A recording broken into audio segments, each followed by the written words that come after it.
get 'em, Jimmy. Where low shack at? The bottles getting nippy up the crack and we stacking chips. All of it's what I want. Plus money winners, that's what I'm on. You can say I'm gone. I prefer elevated pub sports radio. Time to get educated, get produced. Leave the juice, letting loose with so much abuse that the bookies wanna call a truce. They get slaughtered. Can't forget Jeff and low baggers in the chat. Definitely the weapons we be pubbing.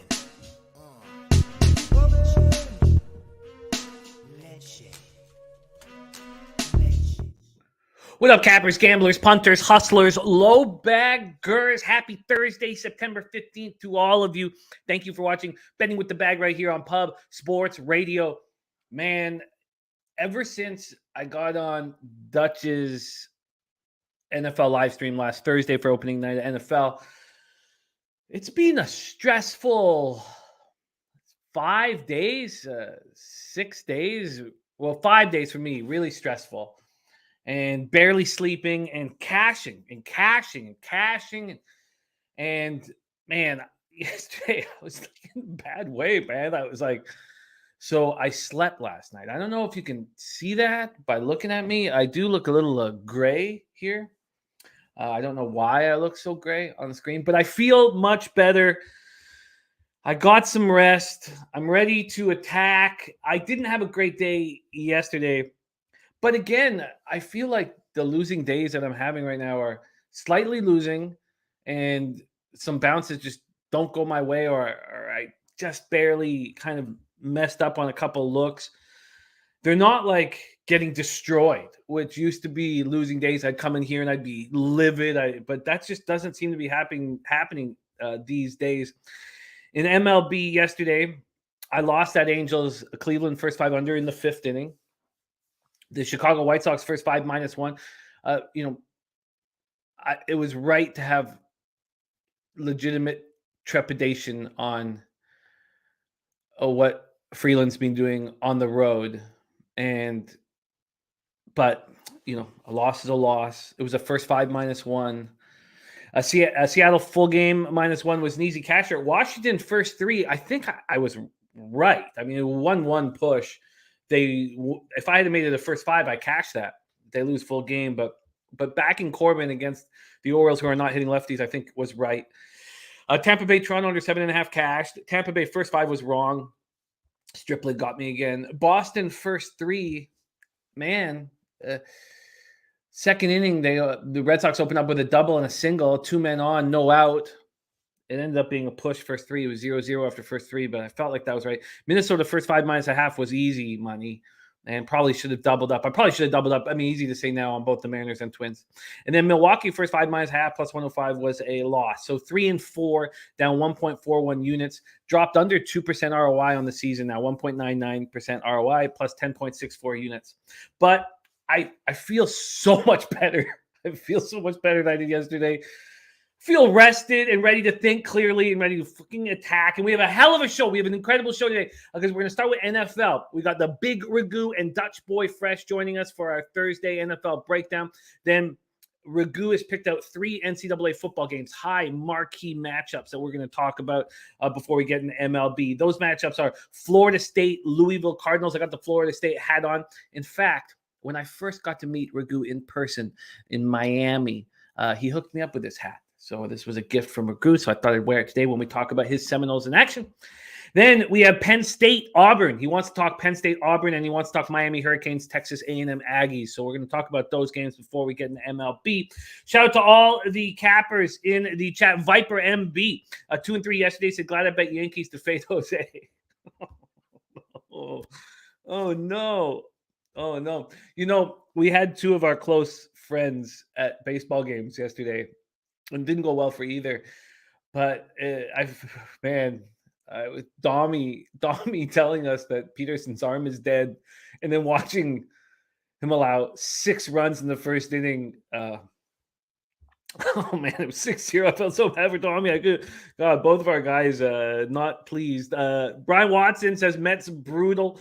Again, our Jose Bouquet, the great producer of this show, is in Boston. So I'm going to do my best to produce I'll do the best that I can, but I won't be able to highlight the comments as much as I would like to because I know how important these comments are to the show. They really are important. So I'll read them out as much as possible, but I won't be able to highlight them as much as I would like to. There is Zick Schnizzle in the house. Says, let's have us a day and string a few together there. Sky Dragon. Johnny Guns, 5-1 day yesterday. Huge come up. I love that. Let's go to work with Plus Money Hunter today. Unfortunately, Hunter has a project at work, and Hunter Engelhart can't. But the project's over on Friday.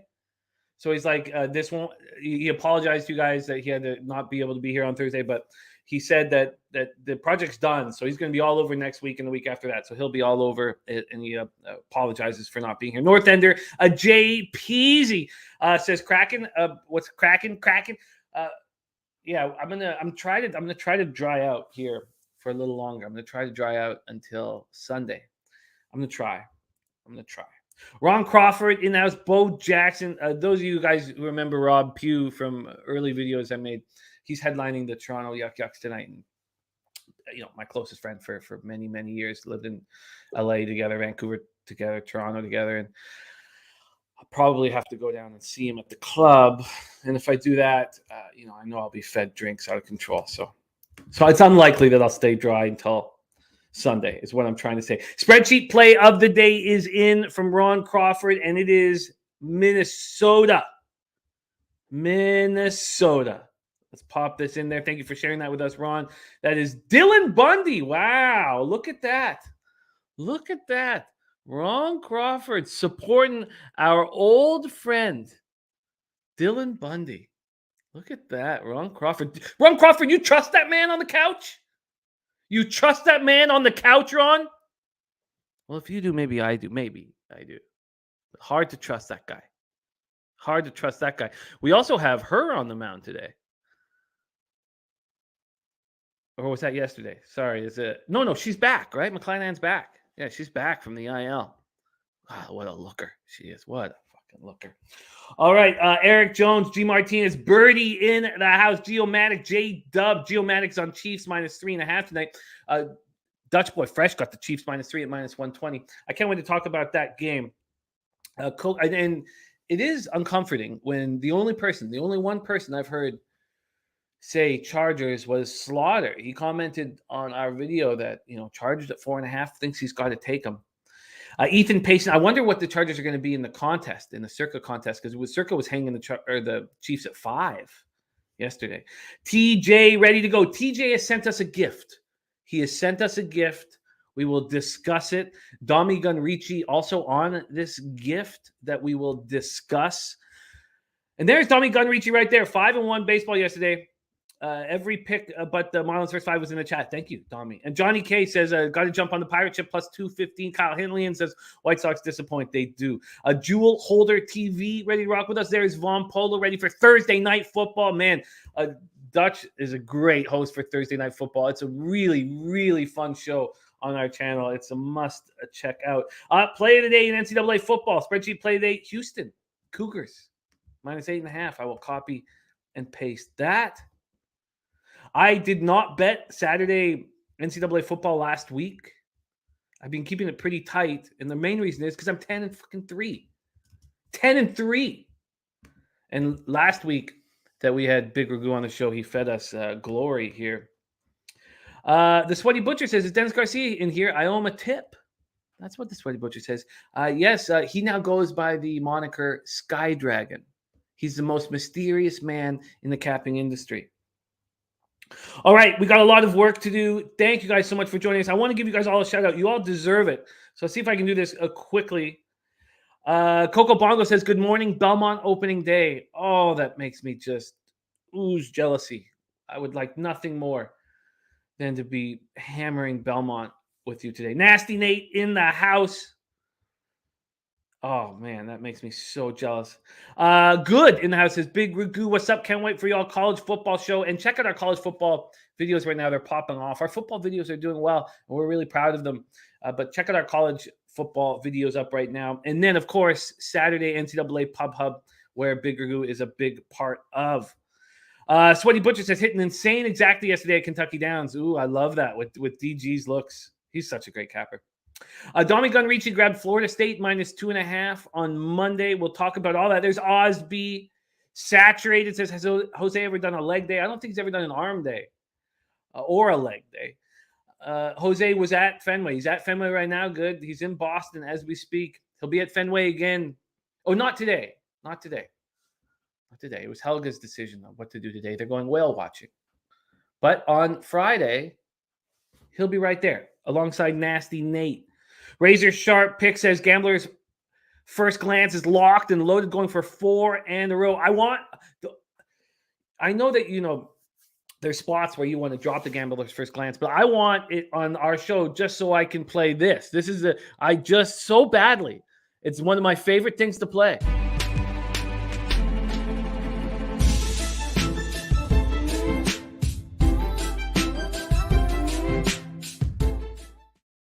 I want to play that so badly. Razor, please give me the opportunity to play that again. Michael Overlina says, I heard a stat NFL teams that never played starters on the preseason went 3-8 in week 1. Wow, that is a huge stat. Thank you guys so much for joining us. We got to get to work. We have a big work ahead of us. Dave Redling, G. Biz, D. Jenkins, Ronnie Imbergia, Billy Friedrich, Abel A. Eric Small says, give me one team that you are definitely betting on today. I have not made a bet on anything that's happening thus far today, but I will be making moves. I just prefer, even when I hear, I heard there's heavyweight cappers on a look. There's a couple heavyweight cappers that are all together on a couple looks. And, a couple years ago, I would have just bet it. But now I like to really talk everything out, even if it puts others to sleep. It helps my ROI. So, yes, Eric Small, I will give you that. Big Ragoo says, Al Bundy Day. All right, Drug Monkey RX, money line. Mills says, Tampa Bay Rays today, White Sox money line. I would have thought that I would be on Lance Lynn already, first 5 in full game, but very interesting market move, scared me off, and I wanted to talk about it. There is Turnsey getting married this Saturday. Turnsey, congratulations. You have such a beautiful family, and I love it. Getting married, respect, thinking about you. We'll all be thinking about you, sending you positive energy and much love, man. Love it. And G Biz, Yankees, Phillies, Baltimore cashed $2K. Nice job. But Turnsey, congratulations, man. Congratulations. Yeah, cold like Minnesota. I love it, Bo. Okay, let's go. Let's roll. Rocco Rogers, all you guys, thank you for joining us. Top set, Marlon Z in the house. Okay, so thank you for joining us. It's time to talk NFL. It's time to talk NFL. And let's bring on the star of our Thursday night live bet show here on Pub Sports Radio. It's must watch. It's so much fun. I got to be a part of it last Thursday, and man, did I pay the consequences on Friday. Please welcome to the show the freshest capper in the sports gambling industry, Dutch Boy Fresh.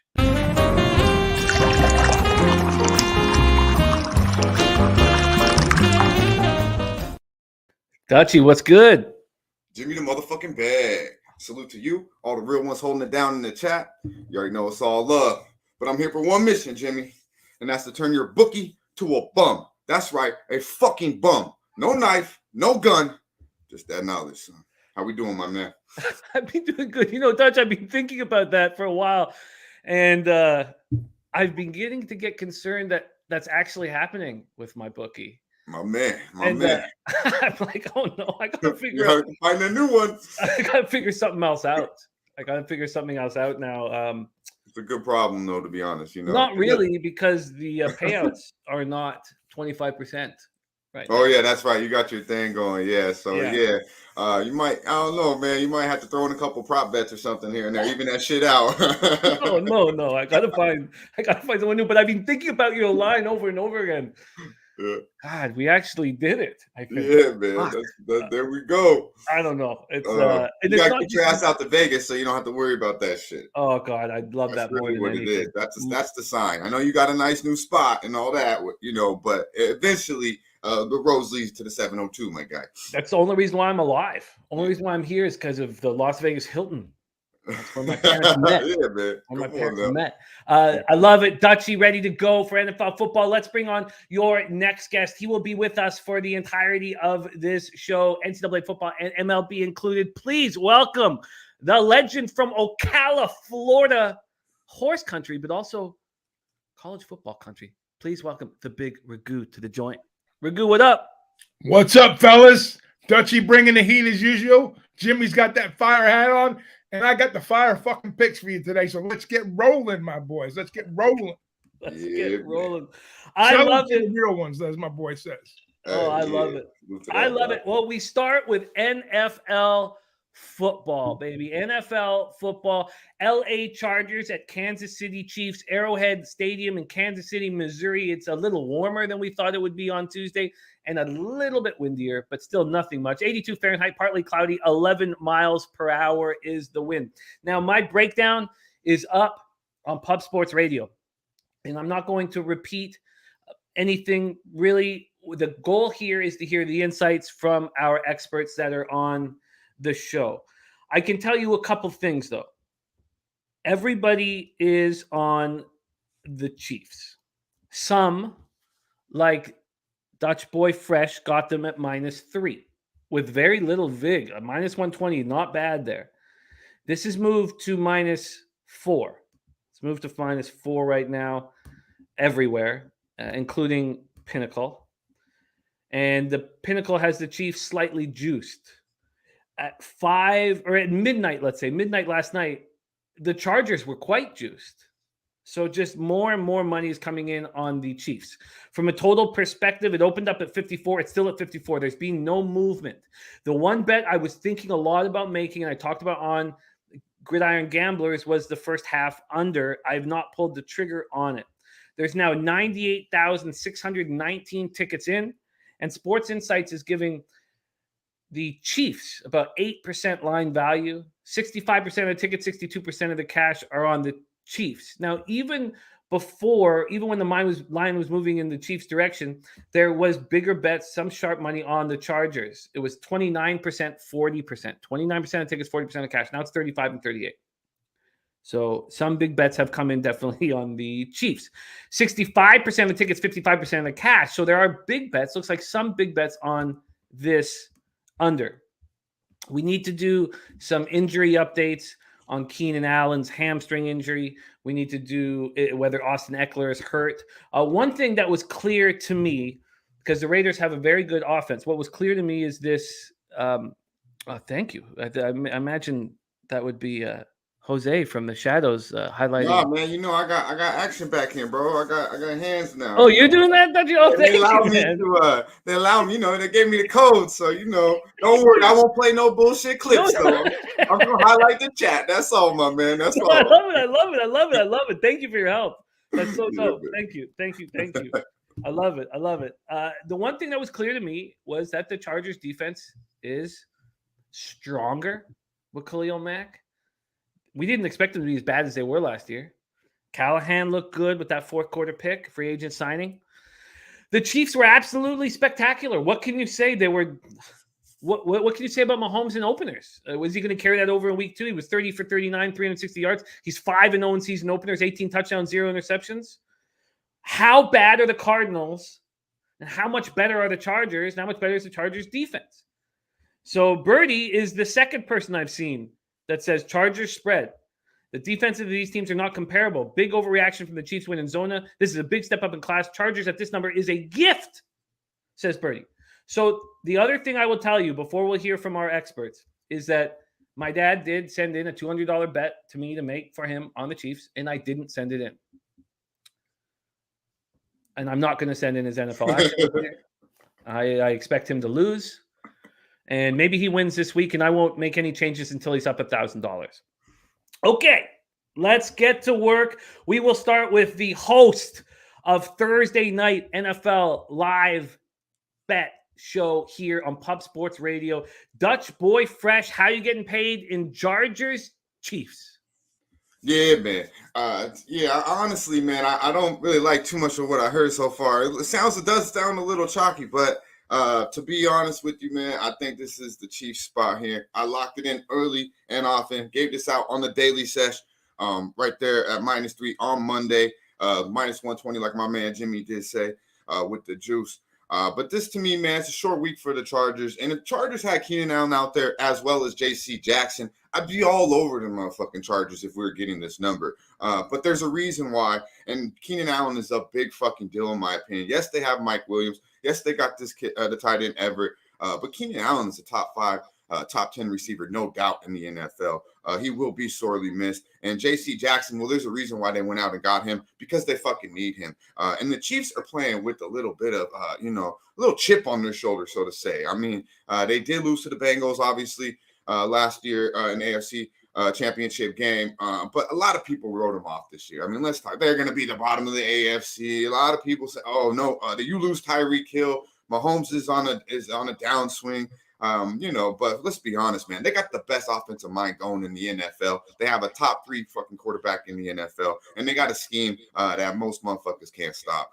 So you fit it in. Juju will do his thing. The Chiefs, to me, are the play. Like I said, I love it -3.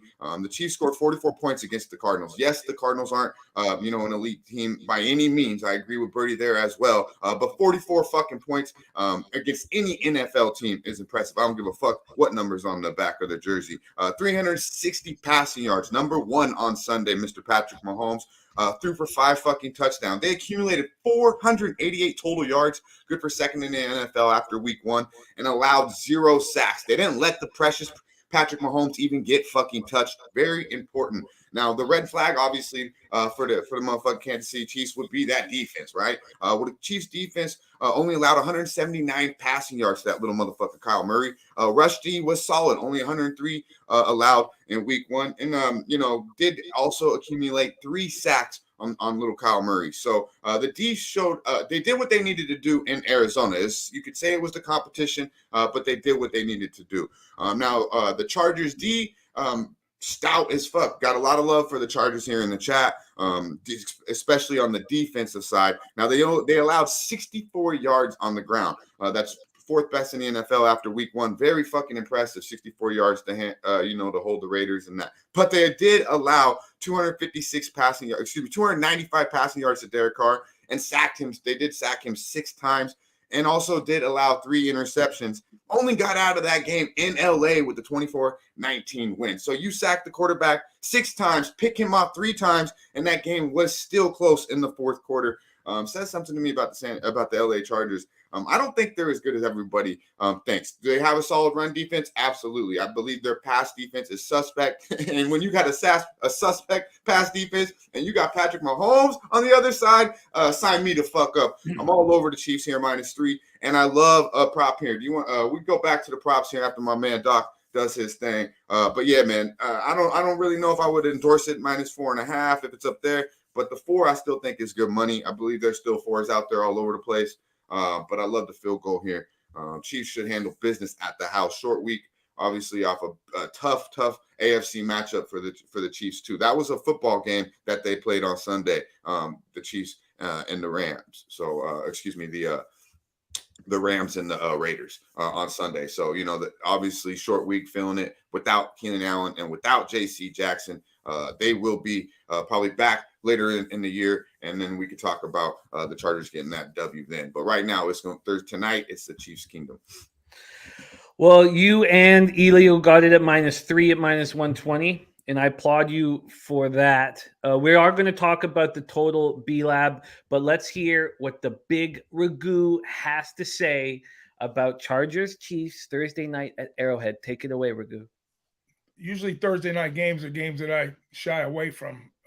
I always give the advantage to the home team, though, with the travel spot and whatnot. But, being it's week 1, it takes a little different angle on it. But when we get into the midst of the season, that's one angle I like to look at. If I'm going to get involved with a Thursday night game, it's usually going to lean more towards the home squad, especially if they're playing at home and the other teams coming in on the travel. With the travel spot on the short notice too, for both teams here. But anyways, I tend to agree with a lot of Dutch's breakdowns as far as, the matchups and whatnot. But let's not sell the Chargers short here, guys, because when they play in the AFC West, anything bigger than a field goal is usually a pretty solid bet, because those are the games. You got all the high potent offenses in the AFC outside of Buffalo in that division, and I kind of had the Raiders on the radar as a team that would be an offensive juggernaut type of squad. With Devontae going over there. Yeah, there were some interceptions. Yeah, there were some turnovers, but you got to give the Chargers credit for holding it down, even though the score didn't indicate. Usually three turnovers is usually an automatic win for the other team. That produces the turnovers, but with the weapons, they have, minus a few, plus some big plus pieces on the defense.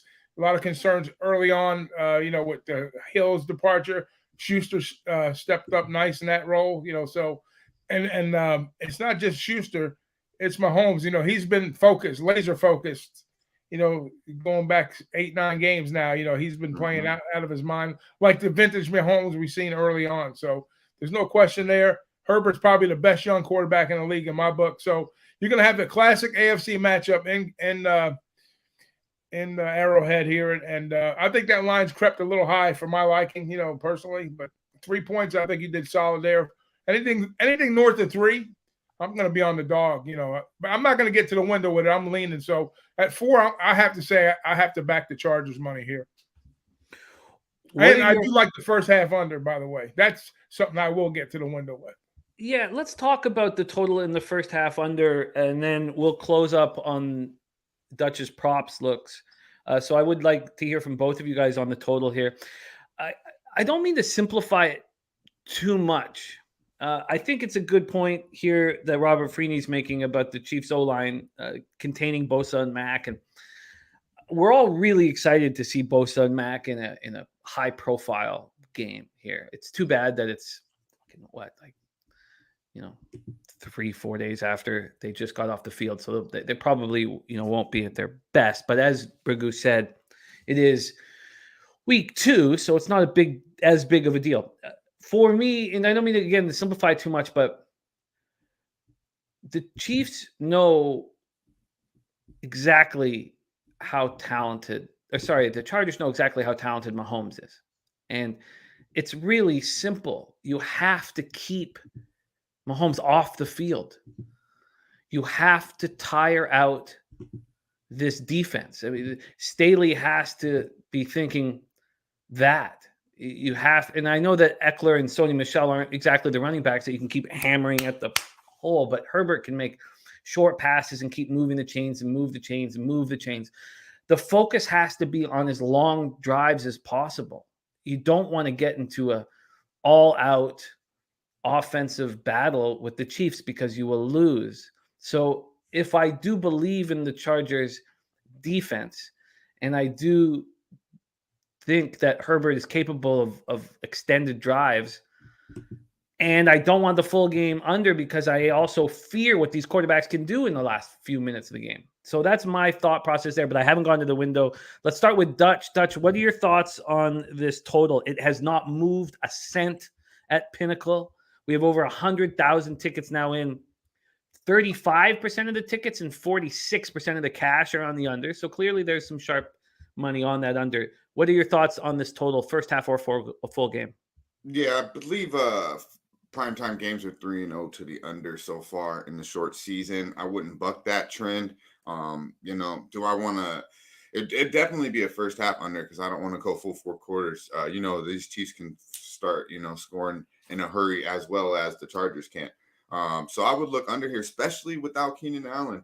I think he's a big piece there. He's the number one target for the Chargers. So you take him off the field. I know you talked about running the ball and keeping the Chiefs off the field. But they only had 76 rushing yards against the Raiders last week. So I don't know if that's going to accumulate there. And I touched on it. The Chiefs actually held, to 100 yards to the Cardinals with Murray and all them boys running the fuck around. So I think the Chiefs man defense got a big chip. Someone Banana Grapes asked if Mahomes has a chip on his shoulder. I absolutely believe he does. My man Big Ragoo touched on that, but I definitely believe this defense, from the defensive coordinator all the way fucking down, the staff, the fucking water boy, everybody on that has anything to do with that defense has a chip on their shoulder. They've been the laughing stock of not only the AFC West, but damn near the NFL here for a year or two now. So I believe you'll get this will be a defensive game. Short week, Thursday night under the lights. I gotta look under here. I hope for a lot of points, to be honest with you. Obviously, I would like my guys to cash who's ever on the under, but I want an entertaining motherfucking game. I want Patrick Mahomes throwing the ball all over the motherfucking field, and I want to see Kelsey dance. I want to see motherfucking Juju do his thing. You know, I want to see it all in Kansas City. So I like to see point scores, and it makes the motherfucking live show even better. I don't want no 3-3 at halftime, because then that might mean I have to drink a little bit more just to keep these motherfuckers entertained. But no, real talk, I think I do think it's an underlook, but I would only hope and look to Patrick Mahomes to do his thing. So I wouldn't bet the under, because I'm betting on Patrick Mahomes to eat this fucking defense up. Yeah, I get it. It's going to make the show and your bet, work in your favor. Ragoo, you talked about also leaning towards the under. Do you want to expand on that before we get into the props? Yeah, no problem whatsoever on that, my friend. So here's the way I think. From the Chargers standpoint, not that Mahomes would ever become a game manager, but they're going to have to make him become a game manager early on to kind of tie things down on the defensive side for them. The Kansas City defense, they are improved, especially against the run, but I think they have a bunch of young guys in the secondary. And I don't think you're going to see right away. I don't think you're going to see Herbert going to try to air things out like Dutch has, missing some pieces. They have some guys that next up type guys that could make plays, which, they're going to move the ball behind the front seven, I believe. But I think early on there's going to be a little bit of feeling out struggles, for them offensively. And I think the Chargers are going to play more of a prevent style defense, which allowed, them to pick up some yards, but not give up the big plays, with Mack and James and, their front four, front seven. I think they're going to be a lot of side to side and a lot of speed burner type plays that they're going to try to put up early. So I don't see anybody taking the big shots. I'll see one team taking a big shot on a drive during the first half without question. There's going to be, but Kelsey looks slow, but he's really fast. He's got that motion to him when he moves downfield. But I think it's going to be a defensive oriented. As much offense is on the field, I don't think anybody's going to want to make that first big mistake early on. So it's going to be, the scripted plays, go through the progressions and whatnot. And I think it bodes well for an under here. First half under. Now, we've seen how games change, and that's where the great coaching comes into play. They make the adjustments at the half. And then it probably, maybe if you get a lower scoring half, you look to a live second half over possibly, which, kind of like what we've seen in the Rams game the other night. So, but the Rams didn't they didn't participate in that portion of it. But I think, both offenses will be able to move the ball in the second half. First half, I think it's going to be more like check down and not make the mistakes. Yeah, I agree. The first half has gone up a point. For me, it was 25 It's going to be very public. Most of these primetime games are public, overs and the favorites. So you're seeing a case of that, I think. I don't know. What did you say about the money? Which way was the money coming on the total and the side? Was it sharp or was it public? The sharp is on the under, 34% of the tickets, but 46% of the cash. And that's a lot of cash when you're talking about we have over 100,000 tickets in the fray. Like Dutch says, primetime games, 3-0 to the under, so we got to stay with that trend for right now. Yeah, I'm leaning in that direction at this point, still leaning. Joe Yerkovich says first half under 27 can get, but he's not sure. That's a big half point to get that 27 in, so you get the push at 27 because the 17-10 of the first half score is very possible here. We have a question for you, Dutch. Let's go into the prop market. Schnizzle says, what do you think about Eckler over 39.5 receiving yards or Kelsey over 81.5 receiving yards? If he puts those together, it's a plus 161 parlay. Who are you looking at? And what do you think of Schnizzle's action? Yeah, my man, Mr. Blessum. I see you, my man. Salute to the land. Yeah, I co-signed that second one. I don't know about that first one. I'd single bet him if anything. But yeah, man, I like Kelsey an awful lot. He's going to be all over the motherfucking field. They should use him a little bit more, obviously, without their big target Allen out of there. So I'm not mad at either one of them, but definitely loving some Kelsey all motherfucking day, my guy. Birdie, J.C. Jackson is not ruled out yet. I believe he will not play. It's an ankle. He didn't play week 1. He's not going to play on Thursday. If he wasn't ready for Sunday, I do not believe he's going to be ready 4 days later. That's just my personal opinion. And if he is, he won't be out there long. Mahomes might even attack his ass with that gimped up ankle of his. But yeah, man, I'm all over Patrick Mahomes, over 295.5 passing yards. Love this look. Obviously 30 of 39, 5 touchdowns, 360 yards in week 1. But when he plays these boys, last game he faced the Chargers. He went 31. This was last year in December. 31 of 47. He went against. He had 410 yards, 3 touchdown passes against these motherfuckers. Last time he's seen the LA Chargers. Obviously there's a reason why they went out and got J.C. Jackson. I do not believe he will be suited up. Contain Bosa, contain Mac a little bit. And he'll get 300 easy. I believe Mahomes will be tossing it around. My man Meek Pick says slinging it all over the field. I definitely agree with that. The Chargers allowed 295 yards to Derek Carr, 22 completions, and also that was with 6 sacks and 3 picks. He still accumulated 295 yards against this pass defense last week. So Patrick Mahomes will get 300 easy. That's good money. And what was the number that you got it at? 295.5. Gave this out on Monday. 295.5. We have 115. And Harrison Butker is out. So the kicker will be a kicker that the Chargers used a little bit last year, Tristan Vizcaino. He went That's my fantasy kicker, man. Is he?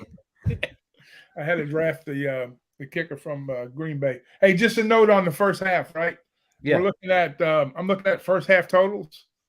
Over 14.5 Kansas City plus 100, under 14.5 minus 130. That says a lot there, doesn't it?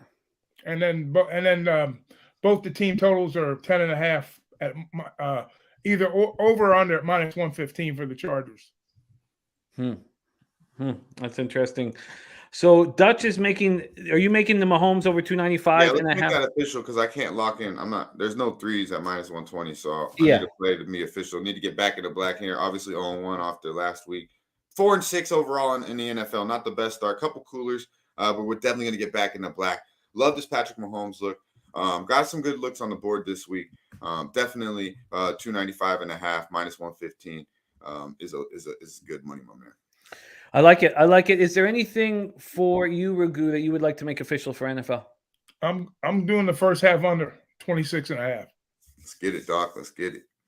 First half. Well, if there is a 27 for you, I'll where was take it that all day long. 27, Joe? I'd like to give that to Ragoo. First half under 27. Shout out to Matty Ice. Matt Randall says, "Why is this line at 4?" I mean, it's a division game. I knew the 3.5 wouldn't be there long. It's at 4. I mean, a lot of people are going to be. I think people are going to be betting the Chargers here. I mean, Jimmy says everyone's on the Chiefs, but I have seen quite a few people in the chat so far since he had said that come out and kind of back the Chargers. Our guy OG Dom Ricci, Birdie as well. I mean, Jimmy touched on it. So I think the line's kind of where it should be. I agree with Doc. I'm not rushing to bet the Chiefs at 4.5, but a field goal. Anything field goal under I like. So I got it at minus 120. I'm very comfortable with it. And Keenan Allen is the number one reason why. And obviously Patrick Mahomes on the other side is a big reason why I'm on Kansas City tonight. Oh, Fanatical Jim says, I think it's former Jets kicker Matt Amendola. Oh, okay. Because I thought it was going to be Vizcaino. Interesting. But he's, they're both. Shout out to our guy Ray Charles, Kelsey, 90 plus yards, plus 130. Good to see you, Ray. And Gary Malone backing that up. So it's not going to be Vizcaino. That's who they had come in and kick for them on Monday. So I just figured that would be it. But no, you're right. Gary's saying they brought up Matt and Amendola from the practice squad. Thank you for telling us that. All right, there you have it. That's the Thursday Nighter. Join us here on Pub Sports Radio, 8 p.m., hosted by Dutch Boy Fresh. He is going to be on Mahomes over 295.5. Passing yards, he's got the Chiefs -3, -120, and I'm sure he's going to have more prop action that he will save for you, but you have to tune in at 8 p.m. Who is going to be your guests this evening, my man? Yeah, man. We're trying to branch out. I'm trying to, vibe out with some new cast. So we got Joe Osborne coming through, Guns picks coming through, Fitz picks coming through, picks from Dave coming through. And I got to vibe out with my guy LJ hitting a +800 on the first show. He must come back. He must come back. Miss Hound will come through. Have him come through some in a second. But it's going to be a beautiful thing. Vibe the fuck out with us. 8 o'clock Eastern time right here, Pub Sports Radio. 5 p.m. out here on the fresh side. I'm telling you, we're going in, and you best believe we're coming out the motherfucking bag. Jimmy, Doc, always a beautiful thing to vibe out with you guys on a Thursday. Everyone in the chat, much love. Tune the fuck in tonight because we will be vibing. Believe it. Doc, Jim, if you want to come in, just reach out, my friends. I might get second half action with you. All right, my man. Yeah, just reach out, and I'll shoot you that link. I got to take my Geritol first. Yeah, man. Yeah, let's get that under win and then come through with a nice cold one, my guy. But hey, Jimmy, as always, much love to you and everyone in the chat. And I'll see y'all tonight at 8 p.m. Eastern time. Y'all stay fresh. I love it. There's Dutch Boy Fresh. You will see him here every Thursday, and NBA right around the corner. Thank you, Dutch, my guy.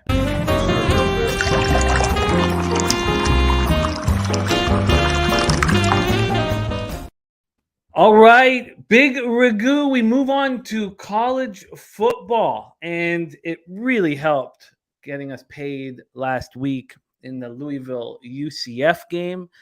And we start right back with a team that you know very well, and you hooked me up with this hat the first time we ever met each other in person down in Miami. Let's get to work. Florida State Seminoles at Louisville Cardinals. Cardinal Stadium in Louisville, Kentucky. 83 Fahrenheit, mostly sunny, 5 miles per hour. Let's move over to the line history in this one. Sorry, let's move over here to NCAA football. And here we go. The line history is up, and let's get the cash as well. Let's just take a second. What the hell's going on? Sorry, it's taking me a second. While that's loading, let's do this here. Right now, we have the public all over Florida State. My goodness. Florida State opened up at -1. They're now at -2.5. They've got up to 3 a whole bunch of times. Every time they get up to 3, they come back to 2.5. So it seems like Sharps are just sitting back, waiting for it to get to 3 and then hammering Louisville. Right now, 83% of the tickets. Now, we're only talking about 8,612 tickets, but 83% of the tickets and 71% of the cash are on Florida State. So you have 17% of the tickets, 29 on Louisville. Then 55% of the tickets are on the over, but 74% of the cash. So clearly there's sharp action on this over. This over opened up at 54 and is now at 56.5. It got up to 57.5 yesterday morning. Or no, sorry, that would be Tuesday morning.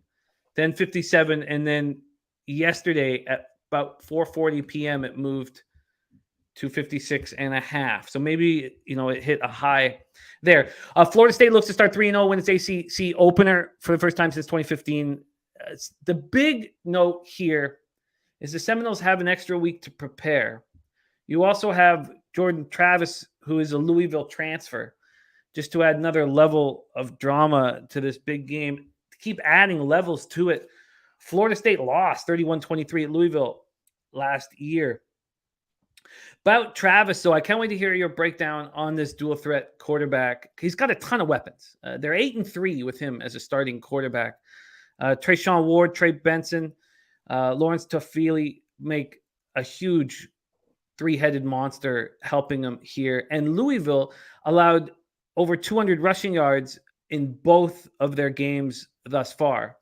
And, Louisville came back. It was a very embarrassing 31-7 loss at the Carrier Dome. And they came back, and we all had them, and they went into UCF, and they played well. And they played 2 road games to start off the year, and that is really difficult. Well, so the Cardinals right now are allowing 5.3 yards per carry. The Seminoles are also really strong out wide. Their transfers have come in and been huge for them. They have Ontario Wilson, who's last year's leading receiver, is back, but they've got some transfers in that have been really nice additions. And then on defense, they got a University of Albany transfer, Jared Verse, who has 3 sacks, 3.5 tackles for a loss through 2 games. He's adding to that defensive line. The Cardinals defense looked really good against the Knights, held them under 350 yards, 4 of 16 on third down. And they have a running game. They have a Tennessee transfer. Tyon Evans has been their main rusher, and they returned 700-yard rusher Jalen Mitchell. So Evans has more carries than Malik Cunningham, the dual threat quarterback for Louisville. That is the table. It is set for the big Ragoo who put money in our pockets last week. Take it away, Ragoo. Seminoles, Cardinals. I'll add another layer to the game too. Norvell is 0-2 against Satterfield. So, like you say, twice out, twice bitten with him. A lot of interesting looks here. The main thing, when I first looked at it, I kind of took pause, with the 2.5, or I know you said open 1, but when I was looking at it, them numbers were gone. But then I'm like, what's really going on here with this number? What's going on with Louisville? We got 2 different looks from them. We got the look where, like you said, up at the Carrier Dome wasn't pretty for them, but I kind of knew that they were a lot more talented than what had happened up there at Syracuse. And I said, when they come to UCF, it's going to be, a different story for them. But it's going to be a good matchup for both teams here. Louisville with their first home opener, and Florida State with a week's rest now off of that big LSU effort. And Travis, he was in major control of that game. I mean, he dominated from start to finish. So he looked so polished and sharp. Just a lot of confidence going in. Against it's a first year game. First year squad for ex Notre Dame coach Kelly with LSU. But LSU had talent, maybe a little down, from prior years, but still very talented ball club there. And I think the big matchup that going away from UCF game with Louisville was Plumlee. Like you had asked me about Plumlee, when they brought him in, he's a more run style first quarterback, not kind of like Malik, but Malik's a little more talented, but he's a wide receiver converted. So, they kind of contained him, and, it was game over at that point. But this is going to be a little different for Louisville here. It's going to be a little different. Jordan Travis is going to have, I think, a pretty good effort here. I don't think he turns the ball over. I think if he plays within himself like he did at Louisville at LSU, he could step up and come up with a nice little win here. But Cunningham, like you said, they take the pressure off. One thing about Satterfield, he's always had running backs. Even when people thought in his second year when he was kind of had some struggles early on, they kind of moved forward.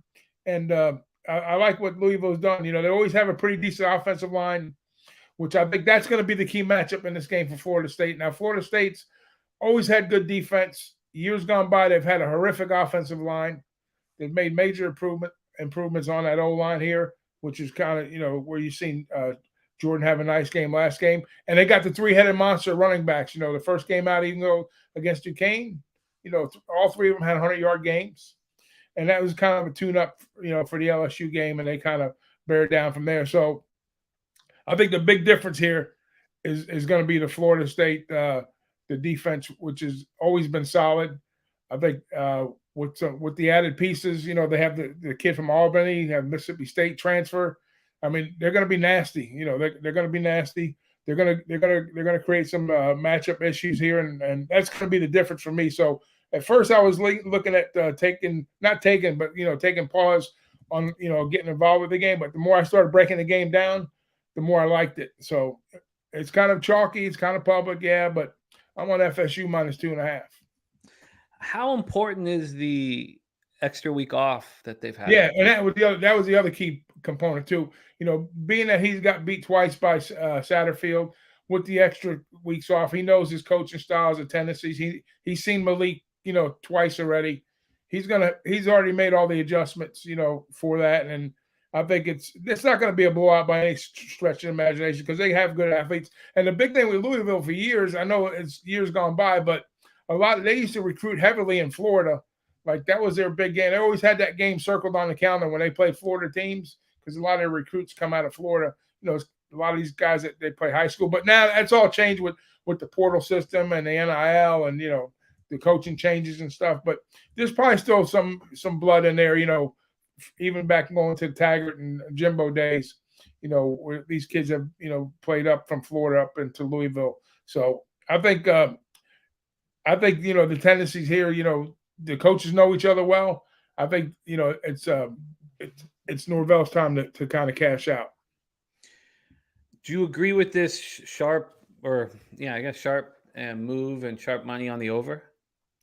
Well, on the over side, yeah, I could see a little bit of an over spot here, but I think they might get up. Yeah, I think if it's an over, it's definitely going to be the Florida State's advantage. So I think, but even though I'm preaching defense with Florida State, like I say, Louisville's going to get their points, and Florida State is definitely going to get points too. But I think if it goes over, I don't see it going over in the first.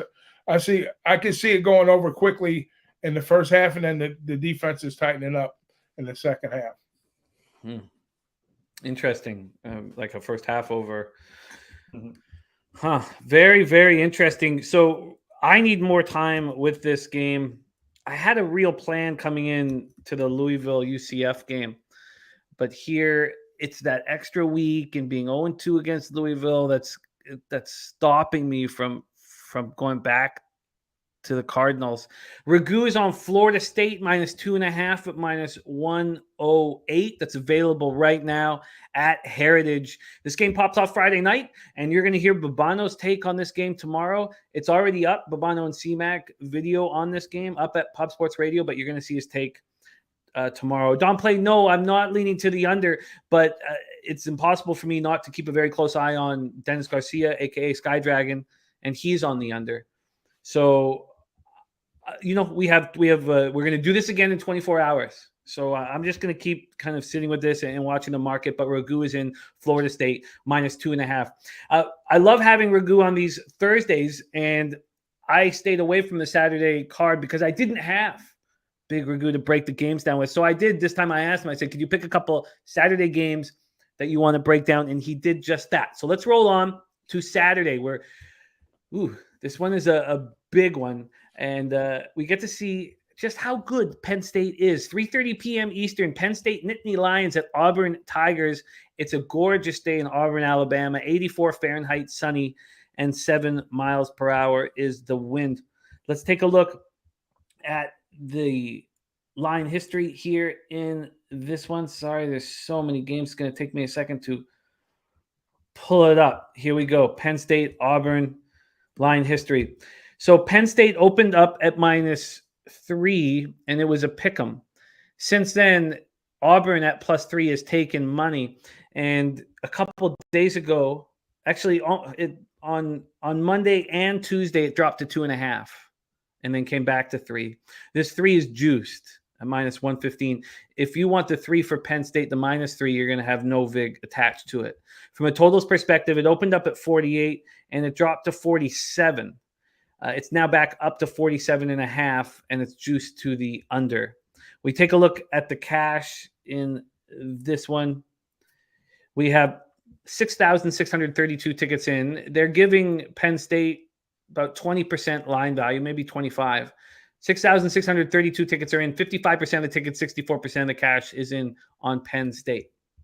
From the total perspective, 70% of the tickets and 90% of the cash are on the under. And I've heard a lot of looks on the under, and I just wonder why it's not dropped more from 48, if that's the case, if all this money's on the under. And that's why I haven't moved on the under yet. Maybe I will after this breakdown. Big Ten SEC matchup. This was a close 8-point game for the Lions last year. Lions coming off that 46-10 win over Ohio at Beaver Stadium. Sean Clifford, 213-yard day passing and rushing touchdown. 6th-year quarterback Sean Clifford. I still don't know how good he is, but we got to look at how good their freshman running back Nick Singleton is. 179 yards off just 10 touches. And he had a 44-yard touchdown score. Penn State also had 17 receivers catch a pass last week. School record there. Auburn got out of San Jose State, it was at home, but they got out of the San Jose State game with a win, 8-point win. It did not look very good. They rushed for 210 yards and 3 touchdowns, but they have issues at quarterback. TJ Finley did not look good. Rob Ashford came in, did not look good.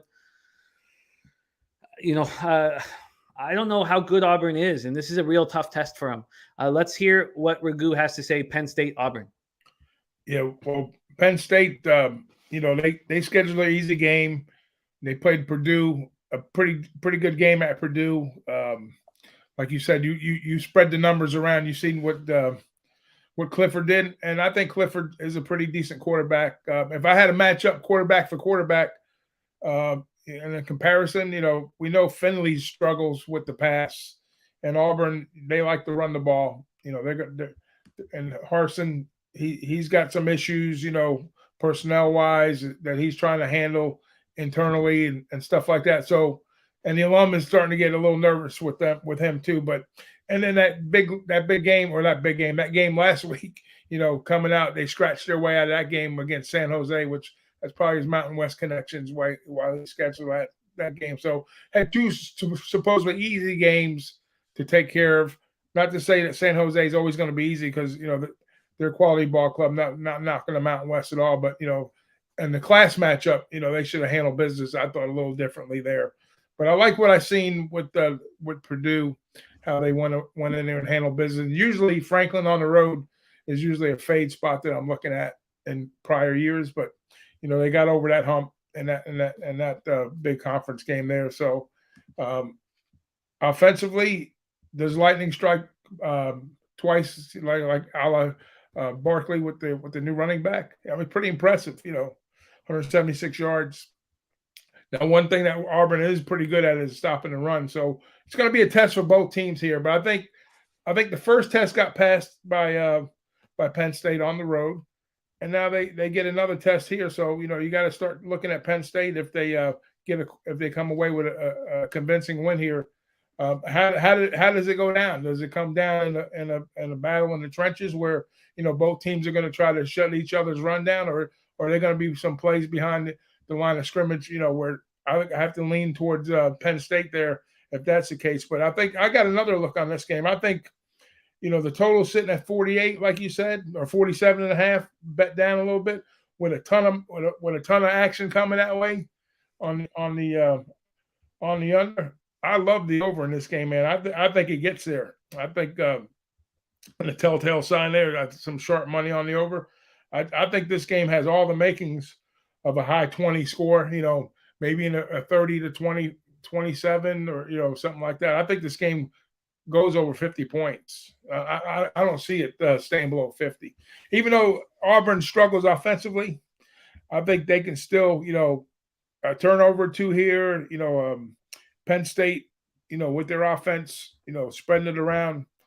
And if you like Auburn, you got to like the under. If you like Penn State, you like the over. I like Penn State in the spot, but I like the over better than I do. I know it's a cheap number, but back-to-back road wins, just in case Penn State falters and they get to like an overtime or a couple turnovers here or there, I can see this game easily going over the total. So I'm on the over.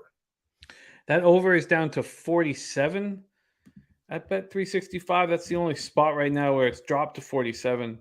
Let me make sure that's not stale and that's live here. But yes, 47. All right. That's, I find that fascinating because you would think if 90% of the cash was on the under in the total, that they would move it 1.5 or 2 points. And then you would know, look what happened to the over in the Florida State Louisville game. It went up 3.5 points. Now it's come back to 2.5, but that's what books do when they're concerned about something. They're not showing concern here. So I find it fascinating that you are on the over. Ragoo over 47 at -110. That's going to help my capping a ton. I love it. Wine Time dropping in stuff. Let me pop that in. Billy Friedrich saying Auburn is overrated. Matty Ice said last week was a look ahead for Auburn. He's on Auburn and the points at home. Yeah, that could be very well too. Maybe they went with a different mindset to that game. Hey, let's just get out of here with a win, and then we put all our prep for this one and we surprised. So who knows? But I like the over. Well, you are locked in.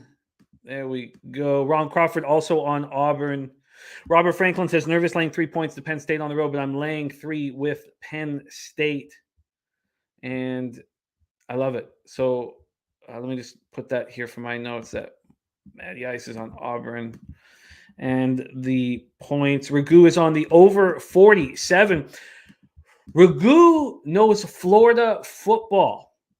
And not his necessarily, but the number 13th ranked Miami Hurricanes at number 24, Texas A&M Aggies at Kyle Field in College Station is the final game that Ragoo wanted to break down. Gorgeous weather in College Station, Texas, 84 Fahrenheit, clear, 10 miles per hour. This game is the night game, Saturday night, 9 p.m. Eastern.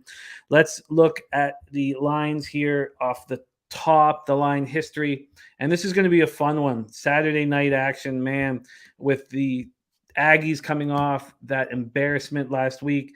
They open up with the Aggies as 5.5-point favorites, and they still are there, but the juice is gone. So there's been an 8-cent move to the Hurricanes. From a total standpoint, it opened up at 48.5. See, this is what I mean. This is why I think I'm going to move on the over with Ragoo. Because now we have this total opened up at 48.5 in the Miami A&M game. Let's just take a look at this here. Up here. Let's just take a look at the cash in this one. For the total, you have 20% of the tickets on the under and 54% of the cash. And they've moved it 4.5 points. I mean, it tells you that they had sharp action on the under, and they were enormously concerned. That in alone, I'm gonna tail Ragoo on the over. I might wait though, and see what kind of line I can get, see if it will drop. But this is the sign that they're nervous about an under. Gee, a 4.5 point drop. Wow. Then we have from the side 71% of tickets, 83% of the cash on Miami. And they've only taken a little bit of juice off of it. That tells me that A&M is going to bounce back. If you're just reading the market and not studying the game alone. What a shock loss, 17-14 to App State. App State were 18-point road dogs and took care of business. Texas A&M could do nothing offensively. 186 yards of offense and turned the ball over twice. Wow. I mean, they had that first game versus the Bearcats. It was a joke. Haynes King throws for 364 yards, 3 touchdowns, but throws a couple picks. Then all of a sudden, a real opposition with a great defense in App State. He goes 13 for 20 for 97 yards. Fisher and Dickey have a problem on their hands, and they have said that they're going to make changes as soon as possible. Hurricanes haven't been tested yet. They beat up Bethune-Cookman 70-13, beat up Southern Miss. They didn't cover against Southern Miss, but they beat them 30-7, outgained Southern Miss 452-240. They were 27.5-point home favorites. They have not been tested. They do get Akeem Messidor. He missed the Southern Miss game due to injury. He'll be ready to go. That's defensive end that they need badly. And we haven't seen, now we're going to see how good Tyler Van Dyke is. I can't wait to hear your breakdown. Take it away, Ragoo. Hurricanes, Aggies. I want to ask everybody, for the first question I want to ask is, who wants to play App State next? That's a fucking football team right there, fellas. I don't give a shit what division they're playing in. They got NFL talent on the team, okay? Bethune-Cookman might have some players in there possibly, but Southern Miss, they're sprinkled in there, but App State is a well-oiled machine. So be that as it may, when they went into College Station and took care of business, they faced a very capable defense too with A&M, and it showed up in the score. Now, it wasn't a North Carolina victory like when they went up and down the field. Both of those teams did. It's mind blowing, is it? So does App State play to their opponent's level? Is that what they do? So I don't know, but I can tell you this: there's athletes on A&M, that's for sure. And I seriously doubt that Jimbo. I'm going to be real short with this one because it's not going to take me long to break this game down. But there's a lot of question marks with the Miami defense. A first-year coach going in a hostile environment, all the good stuff. But I think there's no question in my mind that that Jimbo's going to have the troops ready to rise to the occasion. And with the offense, it's funny how this guy was such a great quarterback guru, developing talent, offensively, and he's always stumbled over there at A&M. It's just funny, but I mean, they recruited like they had the number one recruiting class with a lot of financial backing for that, by the way. But they got players, next up players, but they're not going to be on the field for this game. But the system is there for him.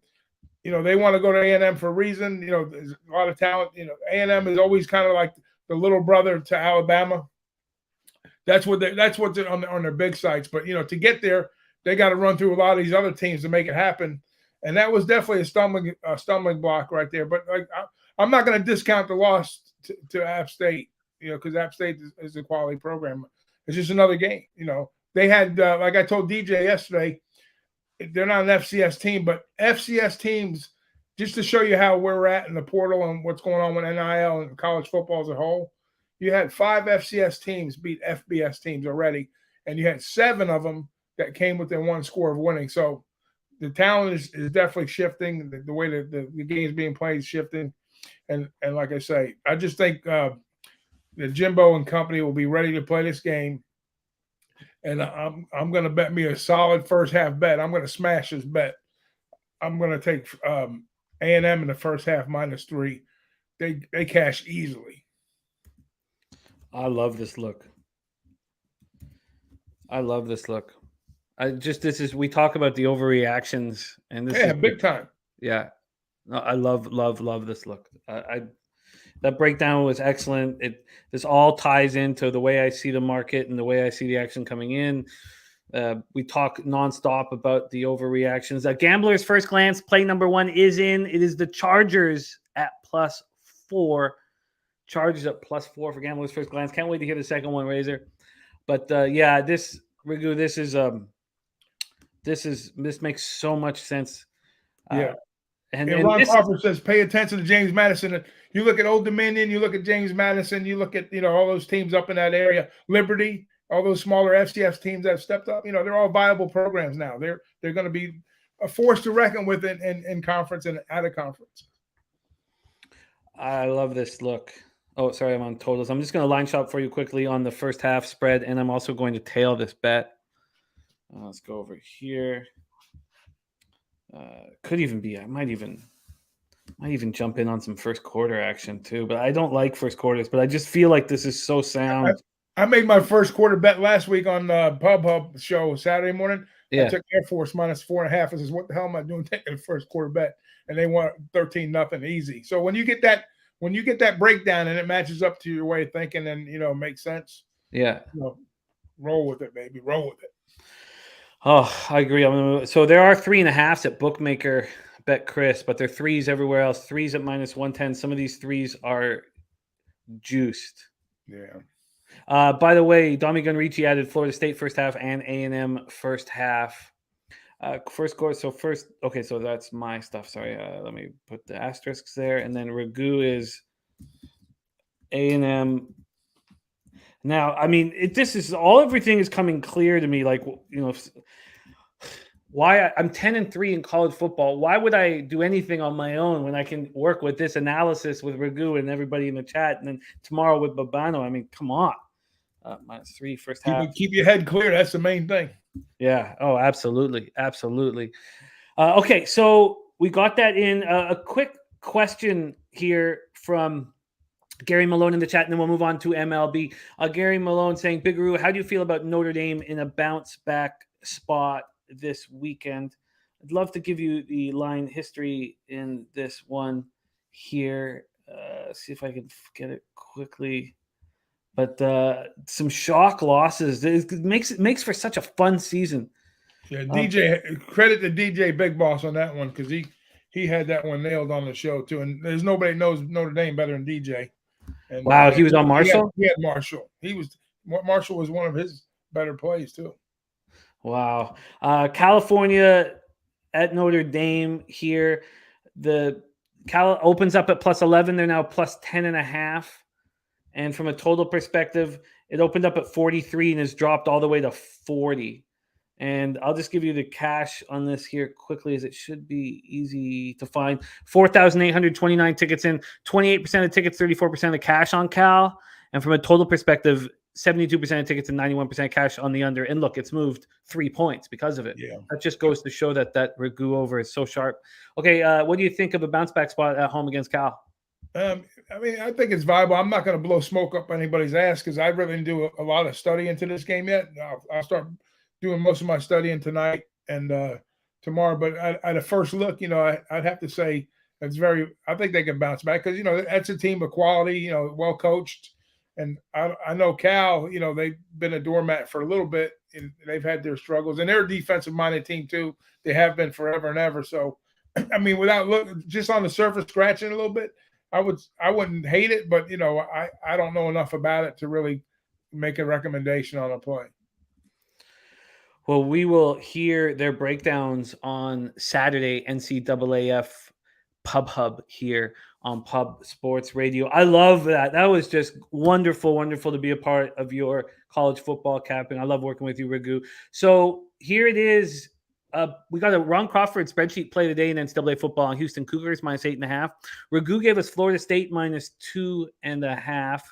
And I have some interest after the breakdown on that first half over. But Dennis is on the under in that game, and I'm going to take some more time with it. Ragoo's on the over 47 at -110 in Penn State Auburn. I'm joining him. The question is, do I wait or join him now? I think that 47, that's the lowest on the board, and it's at Bet365. Not really a sharp book. I wonder if, they make a ton of money, but they just, copy other spots, lines, and stuff like that. I'm thinking of moving a little bit on that now. And then see if it moves and I can do it again.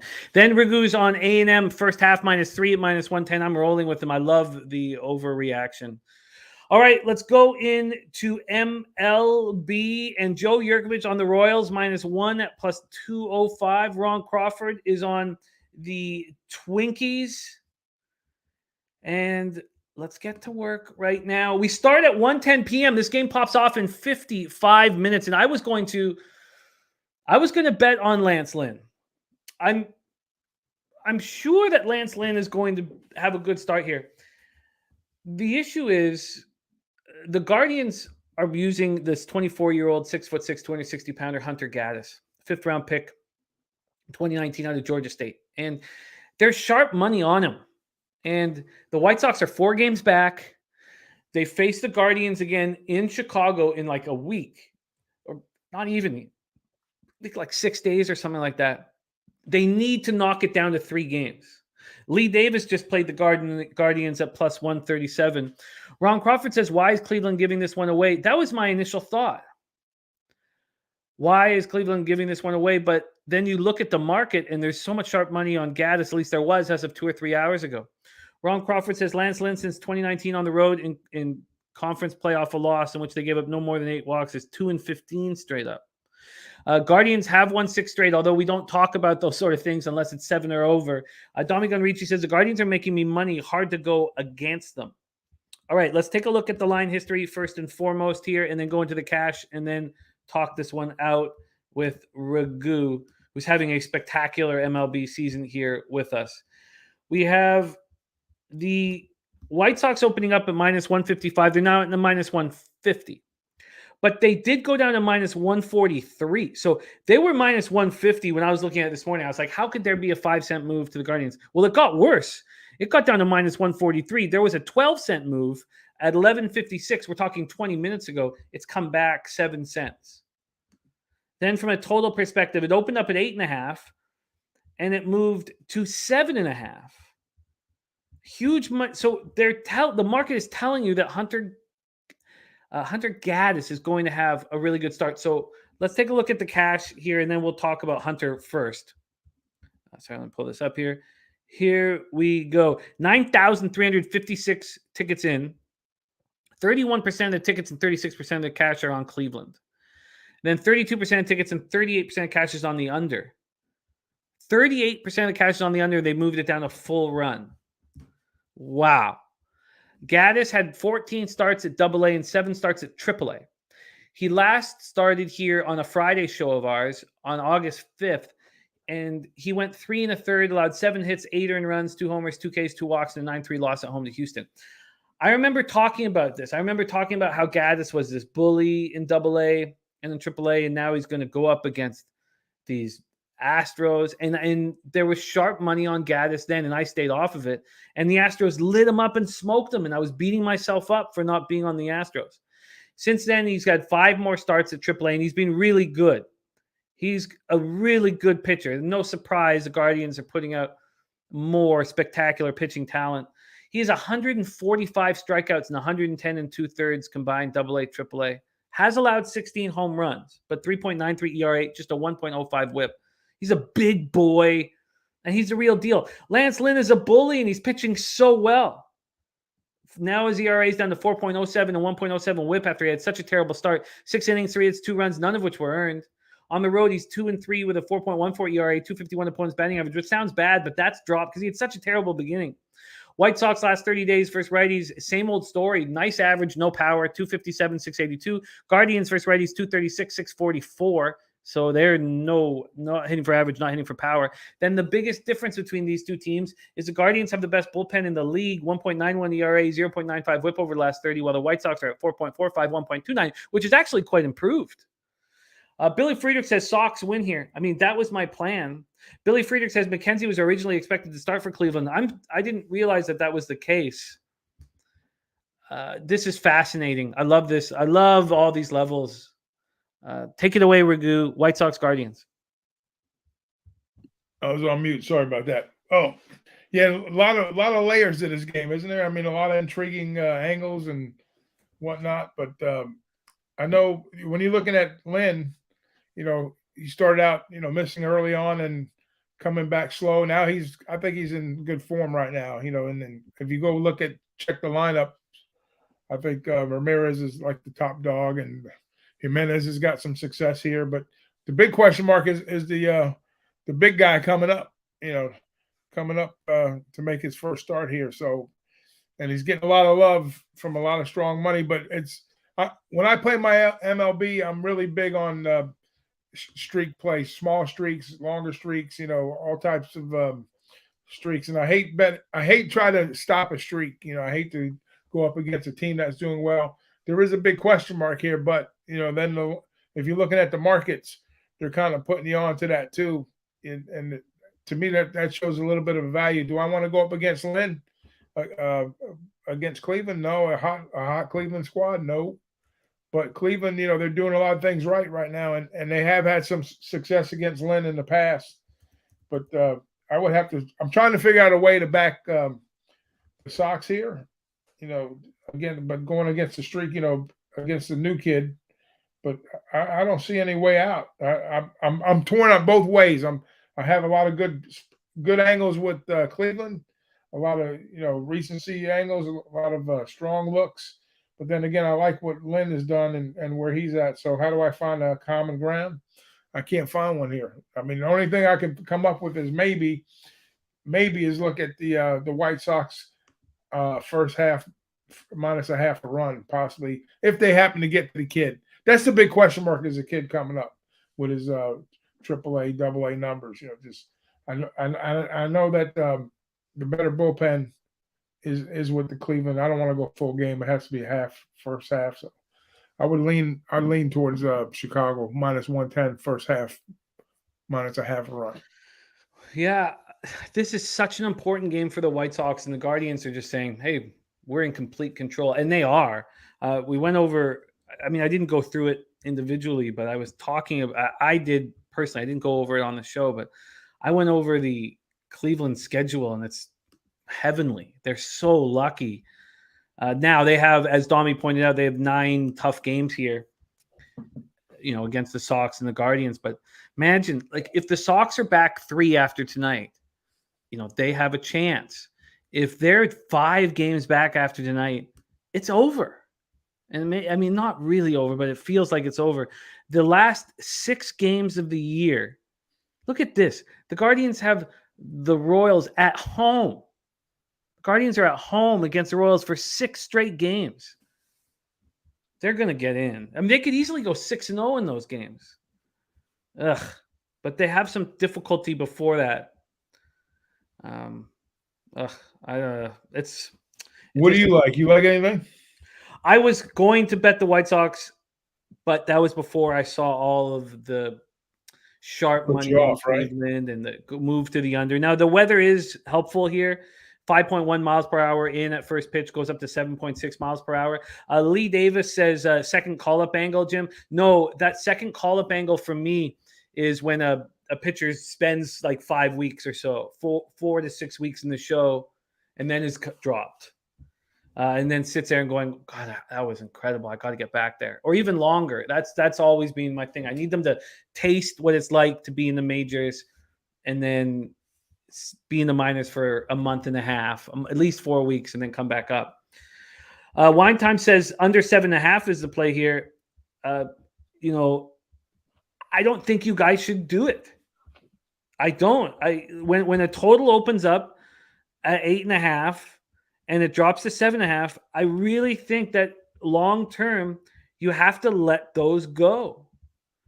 Now it was at 8.5 for 18 hours. When that happens, you just have. I don't think it's a good. Now, sure, the under 7.5 could cash, and you'd be like, "Look, I told you, Jimmy." But in the long run, you're going to have a negative ROI if you chase these totals that drop a full run.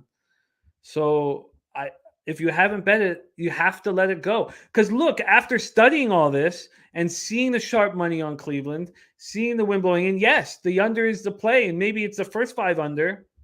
If you can get over your fear of Gaddis's, second start in the bigs, but I mean the White Sox just don't have power against righties.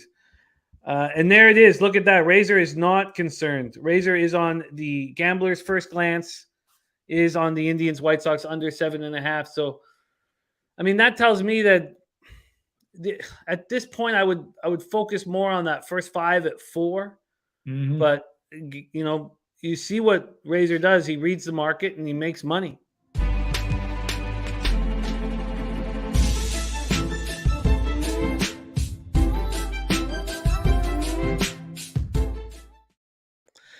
Yeah, that's a decent look too. The first 5 unders. I want to be involved. If I'm going to be involved, it's got to be the first 5 somehow.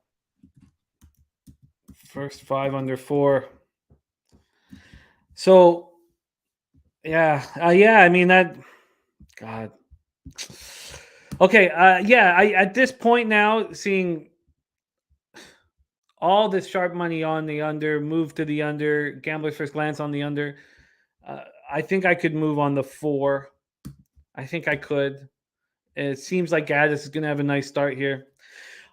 There's your first game. This game popped. I'll have to bet it in the next 45 minutes. Okay, let's roll on. Next up, let's let Bo Jackson lead us into the next one. Bo Jackson says, give Tampa the dog here. And North Ender says, when the books drop the line, they're asking for over money. I think that it's more a concern. I think they don't want any more under money is much or more. I mean, maybe they're saying the same thing. But what do we know about the books is the books are trying to beat us. And there's 60% of tickets, 62% of cash on the over. So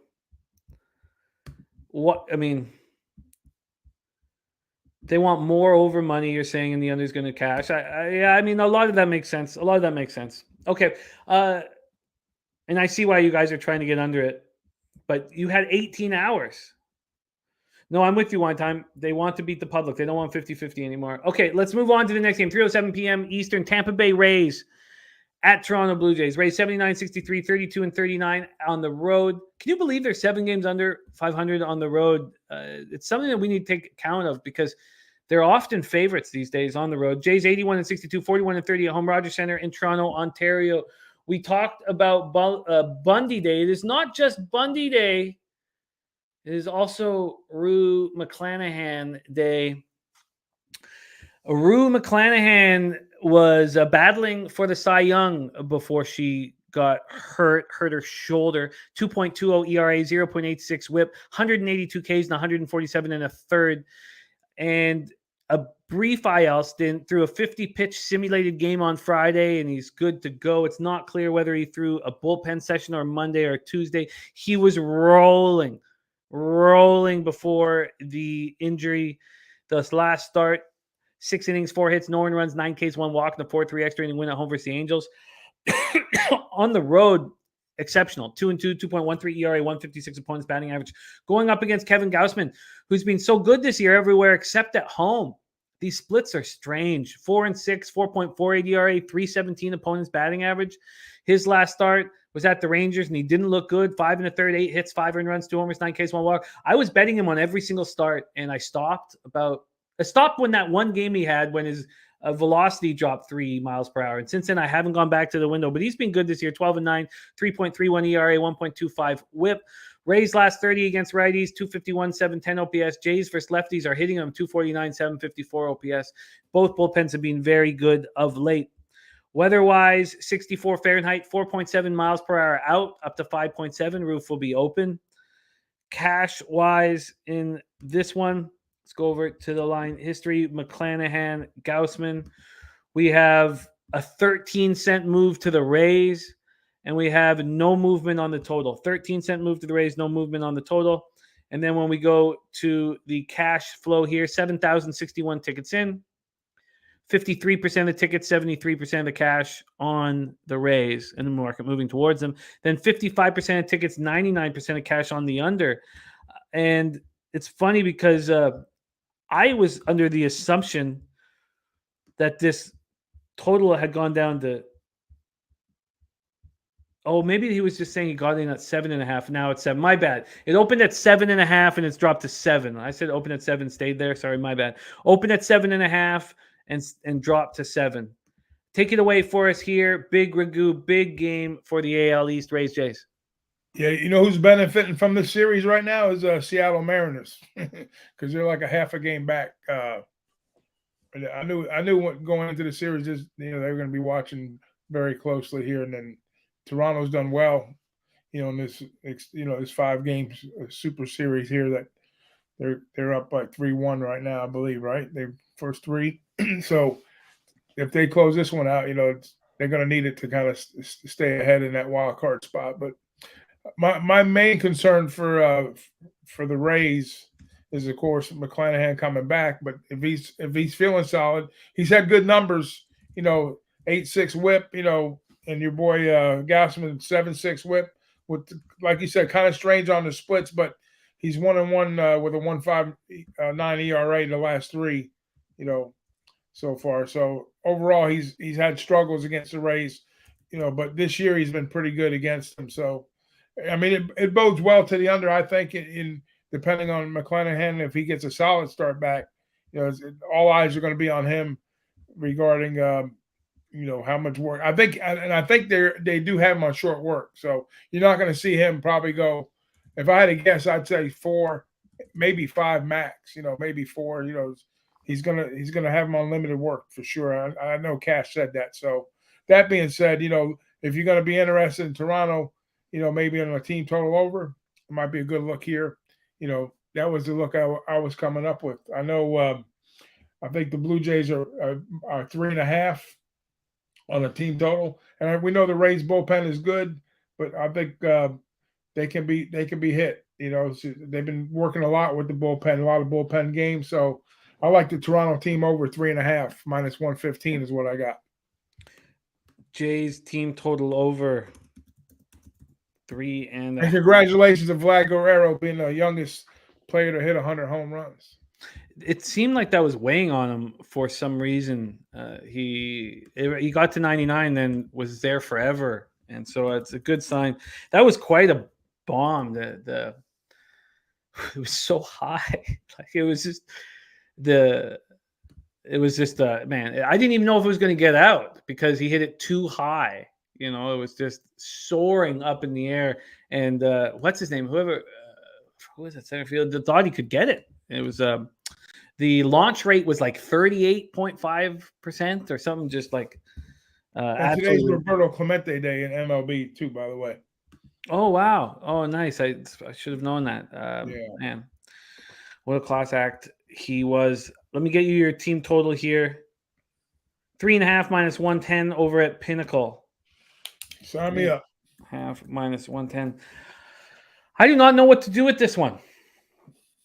I do not know what to do with this one. Yeah, well, I mean, it's hinging on McClanahan for sure. Obviously, I mean, Gaussman, like I say, he should have a solid game. I would think. Just to me, the better look for me is Toronto's playing hot right now. They're hitting the ball, and I know McClanahan. I hate going up against him, but I gotta see something.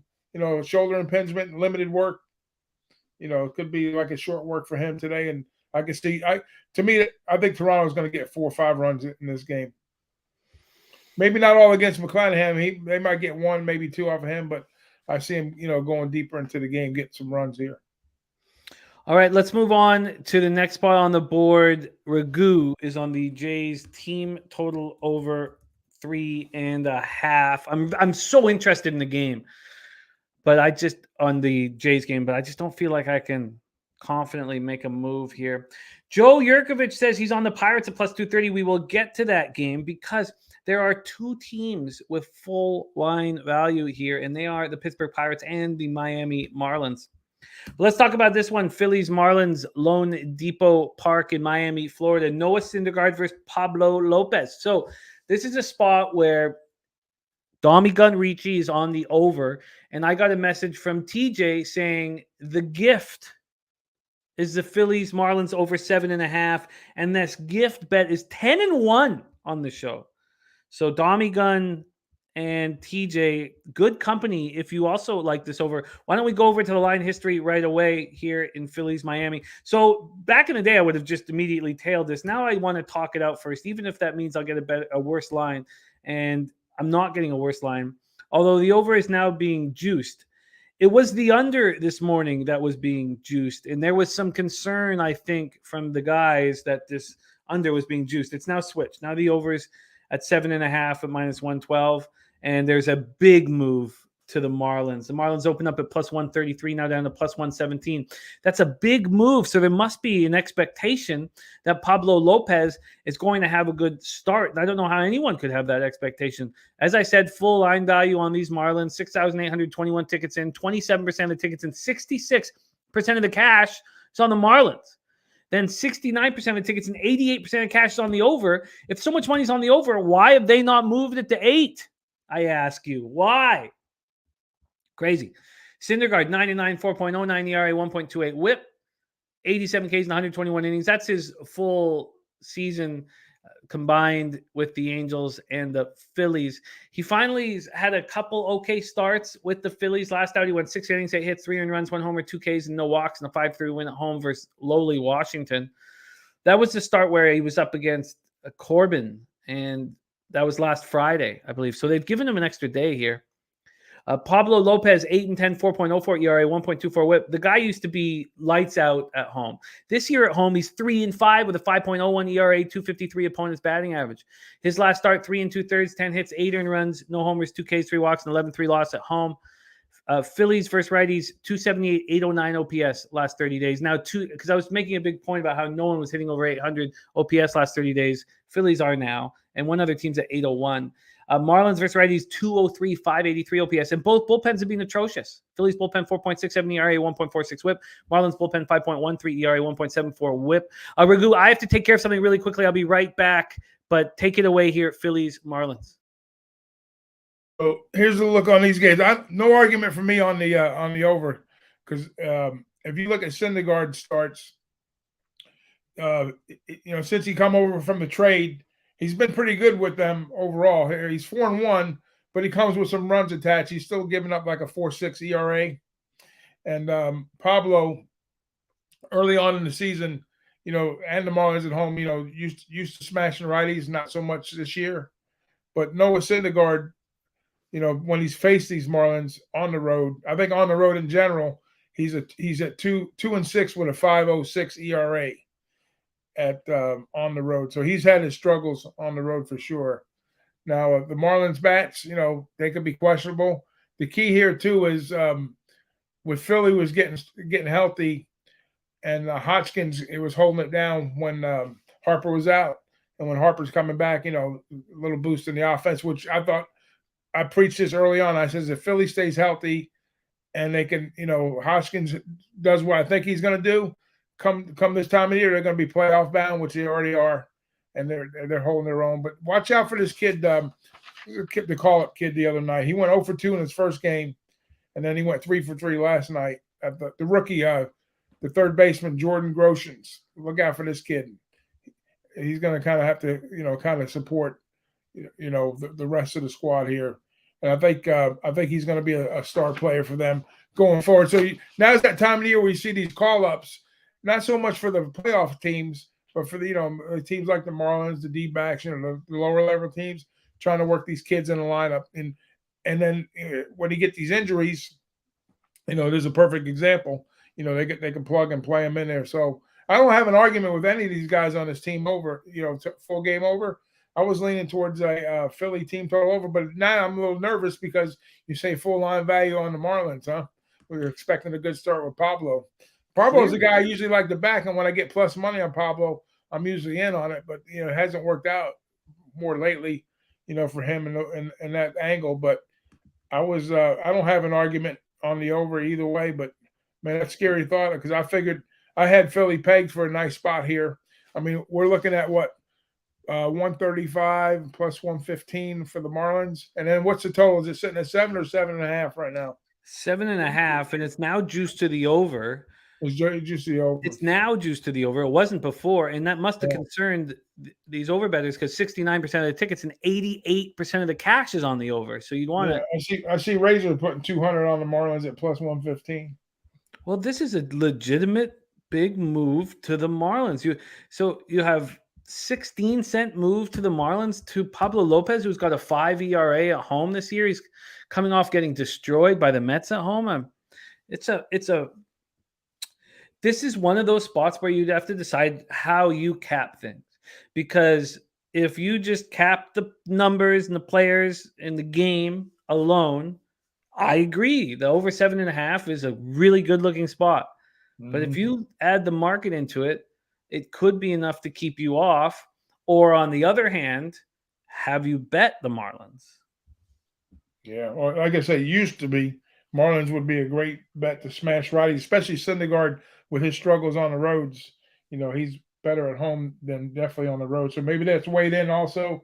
Maybe they figure, like you say, Pablo's sitting on a good game. I don't see how, basically, but he has had success though against the Phillies. But you got to go back to April. He threw 5 1/3 scoreless. But he's 2-1 in career start. So it's been a while since he's seen him. Maybe that's the angle. They haven't seen him in a bit, and they figure he's had success when he's faced him. So that could be the angle here. Not having a really good look at him in a long time. So that's probably what it is, I would think. Well, at this point, I think I'm just going to cheer on Domi and the gift. I think I'm going to stay off. Are you going to make a move here, Ragoo? No, I'm going to stay off. The market, I was on the Phillies, but the market's taking me off of it. Mm-hmm. I mean, I was on a Phillies team total over too, so that kind of bodes well to the full game. And if it's a gift, but that's scaring me now. That's taking me off the game. All right, we move on. 7:20 p.m. Eastern, Oakland Athletics, 52-91, 29-43 on the road at Houston Astros, 93-50, 47-22 at home. We're at Minute Maid Park in Houston, Texas. Caprillion is on the bump. We haven't seen him since August 31st. He was supposed to start last Friday. But a cut on his middle finger kept him from starting. So now he's not started in 15 days. So it's been 15 days. 15 days ago, we saw him in a 5-1 loss at Washington. He went 5 2/3, allowed 7 hits, 5 runs, just 2 were earned with a homer and 3 strikeouts. On the road, he's been better than he has been at home. So have the whole Oakland A's. And that was something that Pistol Pete Loshak got us onto early in the year. On the road, 3-4, 4 ERA, 238 opponent's batting average. Going up against Lance McCullers had a very easy start against these A's to start his return. He's still only throwing 28 2/3. His last start, he had back-to-back starts against the Angels. Last one was a 4-3 win at home. Went 7 innings, 4 hits, 2 runs, 1 homer, and 6 Ks. A's versus righties, 233, 670 OPS. Astros versus righties, 245, 716 OPS. They're not hitting. But one thing has happened, and the Astros bullpen has got its shit together. They were the best bullpen in the year, in the season, or in the league, sorry, for most of the season. And then they're back. 2.36 ERA, 1.03 whip over the last 30. A's bullpen, 5.21 ERA, 1.47 whip over the last 30 have not been good. Let's start with the line history here in this one. Caprillion, McCullers. We have a 6-cent move, just 6 cents over to Houston. And from a total perspective, it opened up minus 115 to the over 8. It's now minus 12. In saying that, it moved to 8.5 at 9:30 this morning and only stayed there for 3 minutes. Guess Pinnacle probably not going to do that again. Also, when it moved after 3 minutes to the under started getting hammered. So the juice got up to minus 112 on the under. It's back at minus 101. Let's see what the cash flow has to say about all of that. Here we go. Sorry, Houston. They've given, of course, as always, line value to the A's. This time it's half line value. 11% of the tickets, 11% of the cash on the A's, and then 54% of the tickets, 58% of the cash on the under. Take it away here, Ragoo. A's, Astros, AL West battle. They're trying to make this game almost unbettable for you, if you're going to try to back Houston, because the books want you to pay regardless. And, Astros, the A's with the Astros has been a pesky spot for them, in the games that they've beaten them, over the course of the year. But at Minute Maid, I think, coming home, I think it sets up well for them. Definitely the pitching matchup is a big time favorite. But how do you go about betting it? So they're giving the A's full line value, huh? You said full or half line? Half line. We're looking at what, 290 and 245, 8 total. When the Astros have beaten the A's, it's always been by bigger numbers, crooked numbers. So the only way I could even think about backing the Astros would have to be on the run line. But even at that, it's a little too rich for my liking. So I'm going to stay off of this game totally. Maybe a team total with the Astros. I hate keep talking team totals, but it's 5.5. So I don't like climbing up that high. Or maybe looking at a team total for the A's, even 2.5 minus 128. No. So yeah, I don't have a look on this game. It was when I first looked at it, it was too high, and then maybe if the sharps are on the A's, I don't know how, but they are. But I don't have a play here. They just play. I can't make a recommendation on this spot. What do you think? What are you looking at? They play Houston tough. Right? Yeah, I know they do. That's what I'm saying. But when Houston beats them, I know Jose would probably, well, it's not quite 300, but he would auto play this. But they do play him tough. You're right. The matchups. There's certain teams that have that not to have their number, but they're like pesky. This is one of those teams. This is a bottom tier team always that gives a top tier. The Astros a hard time whenever they play them. So, do I want to back them? Probably not here, but I don't like the gamble. If I would look towards if I had to take an A spot here, I would probably do it like later in the game. I would probably do it like with full game. Maybe with the run line plus 1.5 because no, that doesn't make sense either because if the A's win, if the Astros beat them, they beat them by doubles. Like crooked numbers. So it wouldn't be worth taking them even on a plus 125 with the run line here. So you'd have to back the A's on the money line, I guess. If you're going to back them, just take them on the money line. But I don't have a play.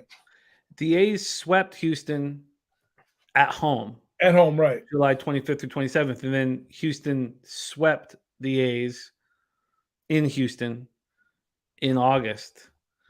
So if you go to the first half, why don't we just look at when the A's are actually in Houston? And when do we have that coming up here? Though they got swept the first series of the year at home against Houston.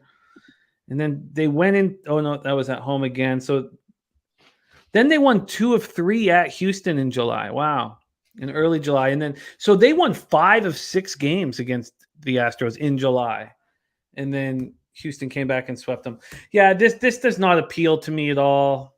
Why don't we just take a quick look? Like, I imagine McCullers is going to have another nice start. The question is, what's Caprillion going to do? Why don't we just quickly take a look at his batter versus pitcher? Because I guess if I was going to find something here to move on, it would just be the under. Let's just look at the cash again in this spot. We have 54% of tickets, 58% of cash on the under, 54 and 58. And when we look at, and this total went up to 8.5 for a second and then dropped back to 8. Yeah, this doesn't appeal to me. But let's take a look at what Caprillion does against this vaunted Astros lineup, and then we will move on. We don't need to force action here, but let's take a look. Right. Against Caprillion. Wow, they have no history. I thought Caprillion had seen these guys a bunch, but he hasn't. Wow, they have no history against Caprillion. What's McCullers' history against them? That's what I was looking for. Well, you got some like guys like Vogt who are hitting .538, but who cares? He's got very slight history. You would think he has a ton of history, but I guess there's been so much changeover to this A's team that there's not been a ton. Thank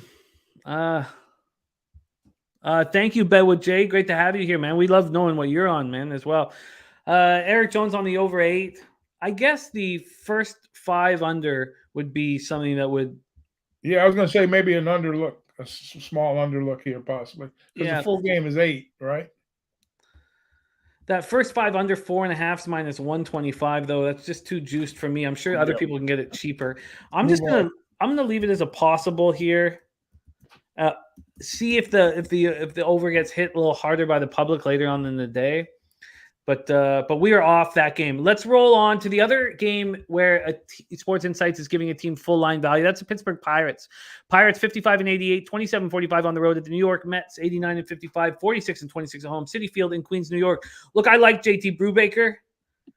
I think he's a good pitcher, and I like betting unders when he's involved.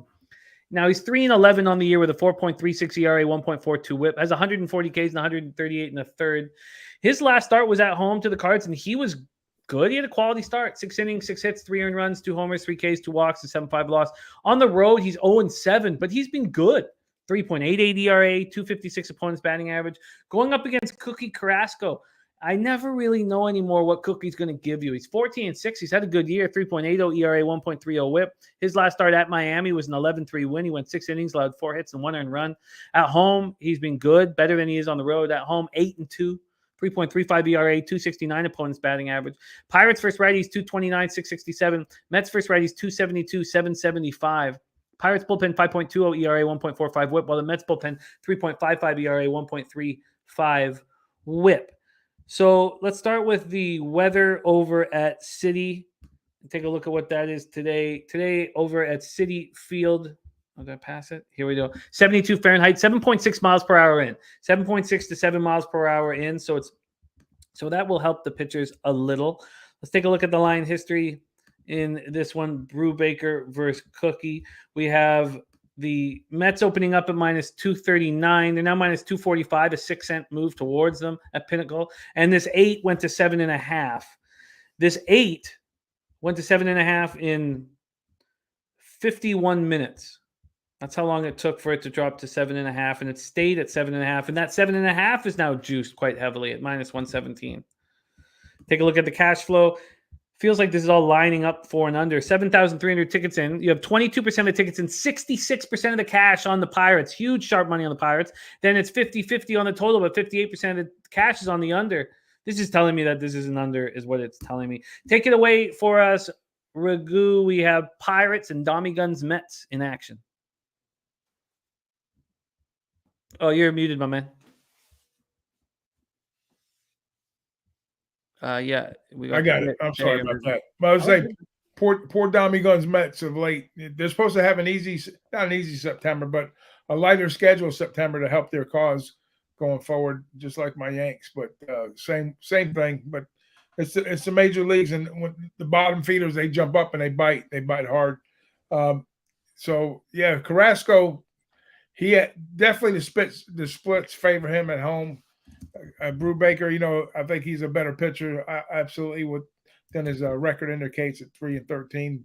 But I don't think the Mets are going to get swept here, even though I don't.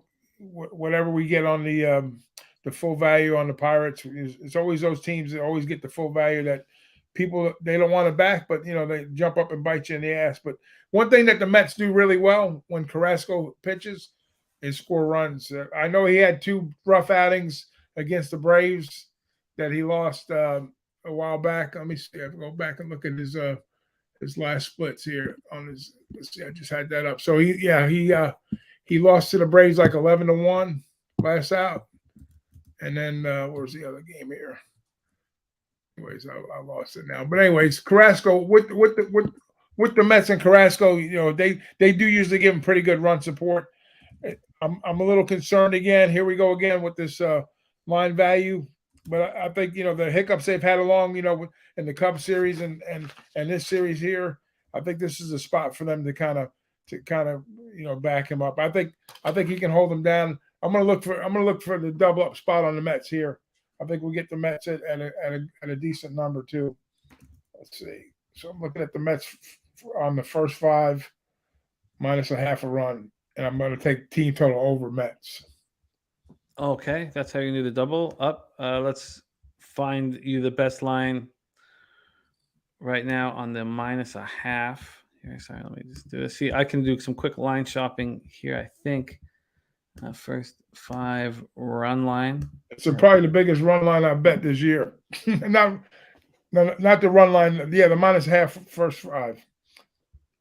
Yeah, I'm seeing a minus 150, but we could turn it into a minus 1 for you. You could turn it to a minus 1. All right.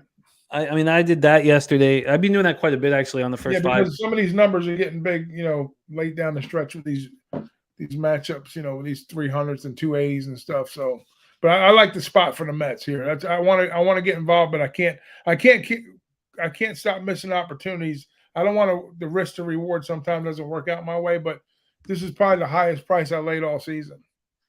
Well, so you can have the first 5 minus a half at minus 149. Or you can have the minus 1 at minus 109. Let's do the minus 1 because I think they're going to give them runs today. So let's do the minus 1. This way I keep my average line down, and then I'll take the Mets team total over. What is that? 4.5 or is it 5? Let's check it out. Mets team total. It's 4. Yeah, let's check it out minus here. 105. I bet. 4.5. Oh, I'm sorry. Yeah, 4.5 at minus 102. I'd like to see if Circa if we'll see what Circa is hanging, but it's when it's a minus 102. Total Mets over. Sometimes Circa. Here, let's pull it up here. Okay, we're gonna see the team total. So it's 4.5 at minus 102 over at Pinnacle for Ragoo. I think I'm gonna move on the first 5 under. I see Brubaker. I'm gonna pull up the batter versus pitcher, but I like Brubaker. I make money off of him. Here, there's sharp money on the Pirates. If that's the case, then it makes me think that. Oh no, 4.5 is the best you can get. 4.5 minus 102. That's fine. Yep. I got it right now. 102. 4.5 minus 102. Let's just pull up this batter versus pitcher before I lock in. I mean, I won't bet it here on the show, but before I know what I'm going to do here. Against Brubaker, some of these guys hit him, but it's not the guys I'm worried about. And then the guys I'm worried about, Pete Alonso has a homer off him, so Pete Alonso 2 for 6. Lindor 0 for 5. I'm comfortable with this. I think I'm going to expect, because there is concern. No, King Al, that was not the move. The over 7.5. That was not the move in the White Sox game. It was a game I thought I was going to be betting, King Al, but it ended up being something that I guess I've got to make. If I want that first 5 under 4 in the White Sox game, I got to bet it right now, don't I? Sorry. Thank you for mentioning that, King Al. Oh, wow. It's down to a minus 110. I wonder if that should make me nervous. Wow. So there's been some late money on the over. Thank you for mentioning this. I did want to go over it one more time. 67% of tickets, 62% of cash on the over. Huh. And Matty I says Mets to win in under 9.5 is one way. And the North Ender says small move, was just writing that. Wow. Giving it minus 110 now. Huh. I've got to. What does that make you think, North Ender? Because I've got to make a decision in 13 minutes. Okay, so let's lock Ragoo in. He's on the Mets team total over 4.5 minus 102, and the first 5 minus 1 at minus 109. And I'm going to be moving on the under 4 in Pirates Mets, hoping for Cookie to look good. Okay, let's move on. Next up, we have Kansas City Royals at Minnesota Twins. Minnesota was just a gift for us yesterday. And here we have a spot where Ron Crawford is on the Minnesota Twins and our friend Dylan Bundy.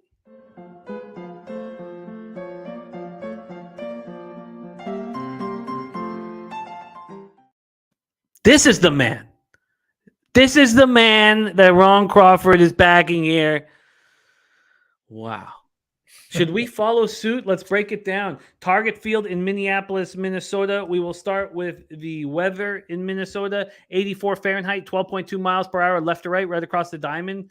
Goes down to 10.3. Move over to the cash flow in this one. All right, so let's move to the line history first. Lynch and Bundy. God, hard to trust either of these two guys. Bundy was an auto fade for our big Ragoo at times. There's been a 10-cent move to the Kansas City Royals, and this total opened up at 8.5, juice to the over. It's now even more juice to the over, 5 cents more. So let's see if we have that here. 6,468 tickets in. 22% of the tickets, 31% of the cash on the Royals. So some sharp money. And then 41% of tickets, 97% of cash on the over, and they haven't moved it off of the 8.5. Why would they not move it off the 8.5 if there's 97% of cash on the over? 97, and it's at minus 115 at Bet 365. I mean, that makes me think that both pitchers are going to pitch well here. Lynch 4-10, 5.14 ERA, 1.58 WHIP. His last start, 10-2 loss at home versus the Tigers. He was seeing them on back-to-back starts, I believe. I don't have that in front of me. And he got touched in the last one. 3 2/3, 6 earned runs, 2 homers. On the road, he's been much better than he's been at home. On the road, 3-5, 4.27 ERA, 6.28 opponent's batting average. Dylan Bundy coming off a 7-6 loss at home. He got lit up and smoked by the Guardians. 4 2/3, 12 hits, 7 earned runs, 3 homers. But at home, other than that start, he's been quite a bit better than he's been on the road. 3.81 ERA, 263 opponent's batting average. Royals aren't hitting at all. 206, 599 OPS versus righties. I mean, that's got to be a big part of Ron Crawford's look. And then Twins versus lefties, 229, 712 OPS. Royals bullpen, 4.79 ERA, 1.49 WHIP, while the Twins bullpen has improved a little bit, 3.67 ERA, 1.34 WHIP. Take it away, Ragoo, Royals, Twins.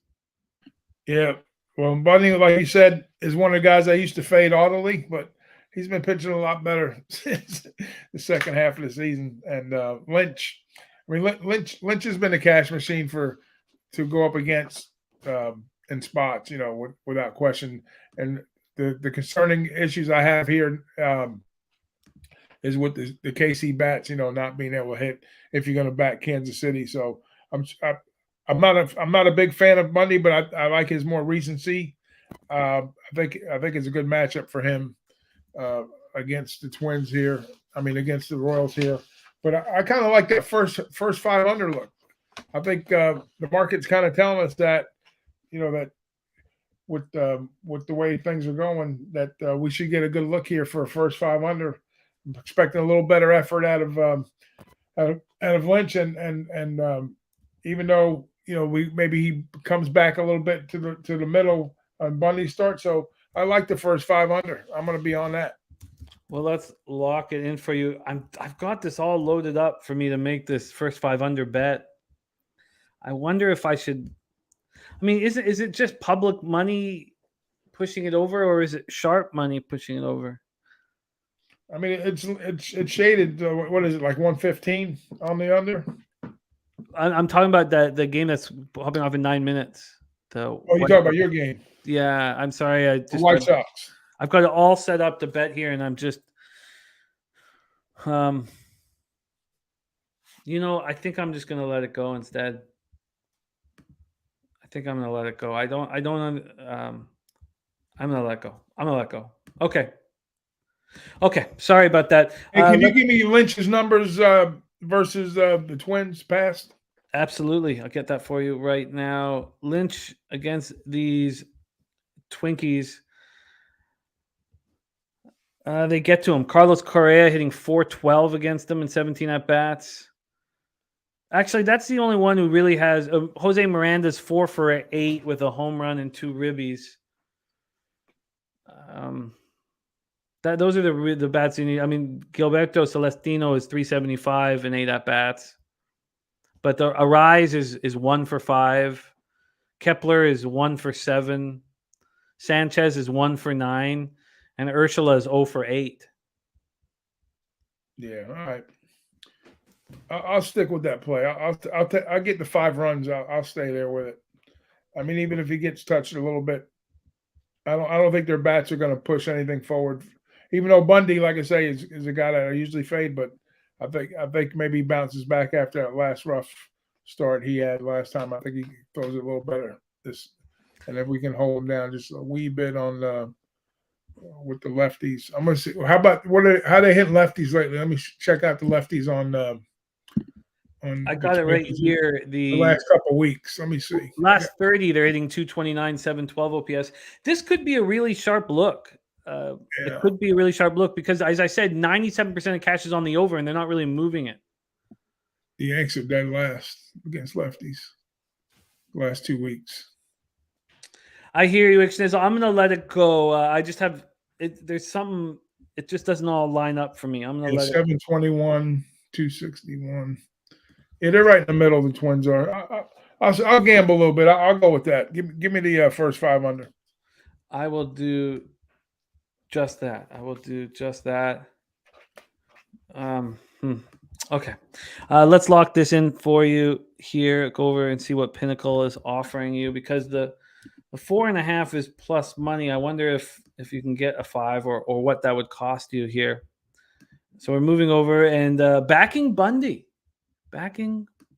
something that you've rarely done. Oh yeah, the under 5 minus 112. All right, let's roll with that. I think that makes sense. Is there going to be 6 runs scored in the first 5? Ragoo is on the first 5. Under 5 at minus 112. I'm going to put some asterisks around that. I'm going to look into that a little more. Lynch has a bounce back start. I mean, we're going to need both pitchers to have bounce back starts. Yeah. And look at that. Jay Peasy says Correa shows out for Clemente Day. Wow. I guess this 5's not going to be available for long. I like that look. I think that might be a very sharp look. All right, we have 2 games left on the card. Next up for us, 7:45 p.m. Eastern, Cincinnati Reds 56 and 86, 27-43 on the road at the St. Louis Cardinals 84 and 59, 48 and 25 at home at Busch Stadium in St. Louis, Missouri. Chase Anderson back in the big leagues here, and I don't think this is going to go well for him. Let's go over to the weather and the line history here. 82 Fahrenheit, 7 miles per hour right to left, slightly in, dies down to 5.9. Move over to the line history in this one. Anderson Michaelis. Anderson was always a tricky pitcher for me to figure out, but some interesting stuff about him in the minors this year, and we'll talk about it. There's been a 12-cent move to the Cardinals, so it's a very difficult way to figure out how to bet them. This total opened up at 8.5, and it lasted there for not even an hour before it dropped to 8.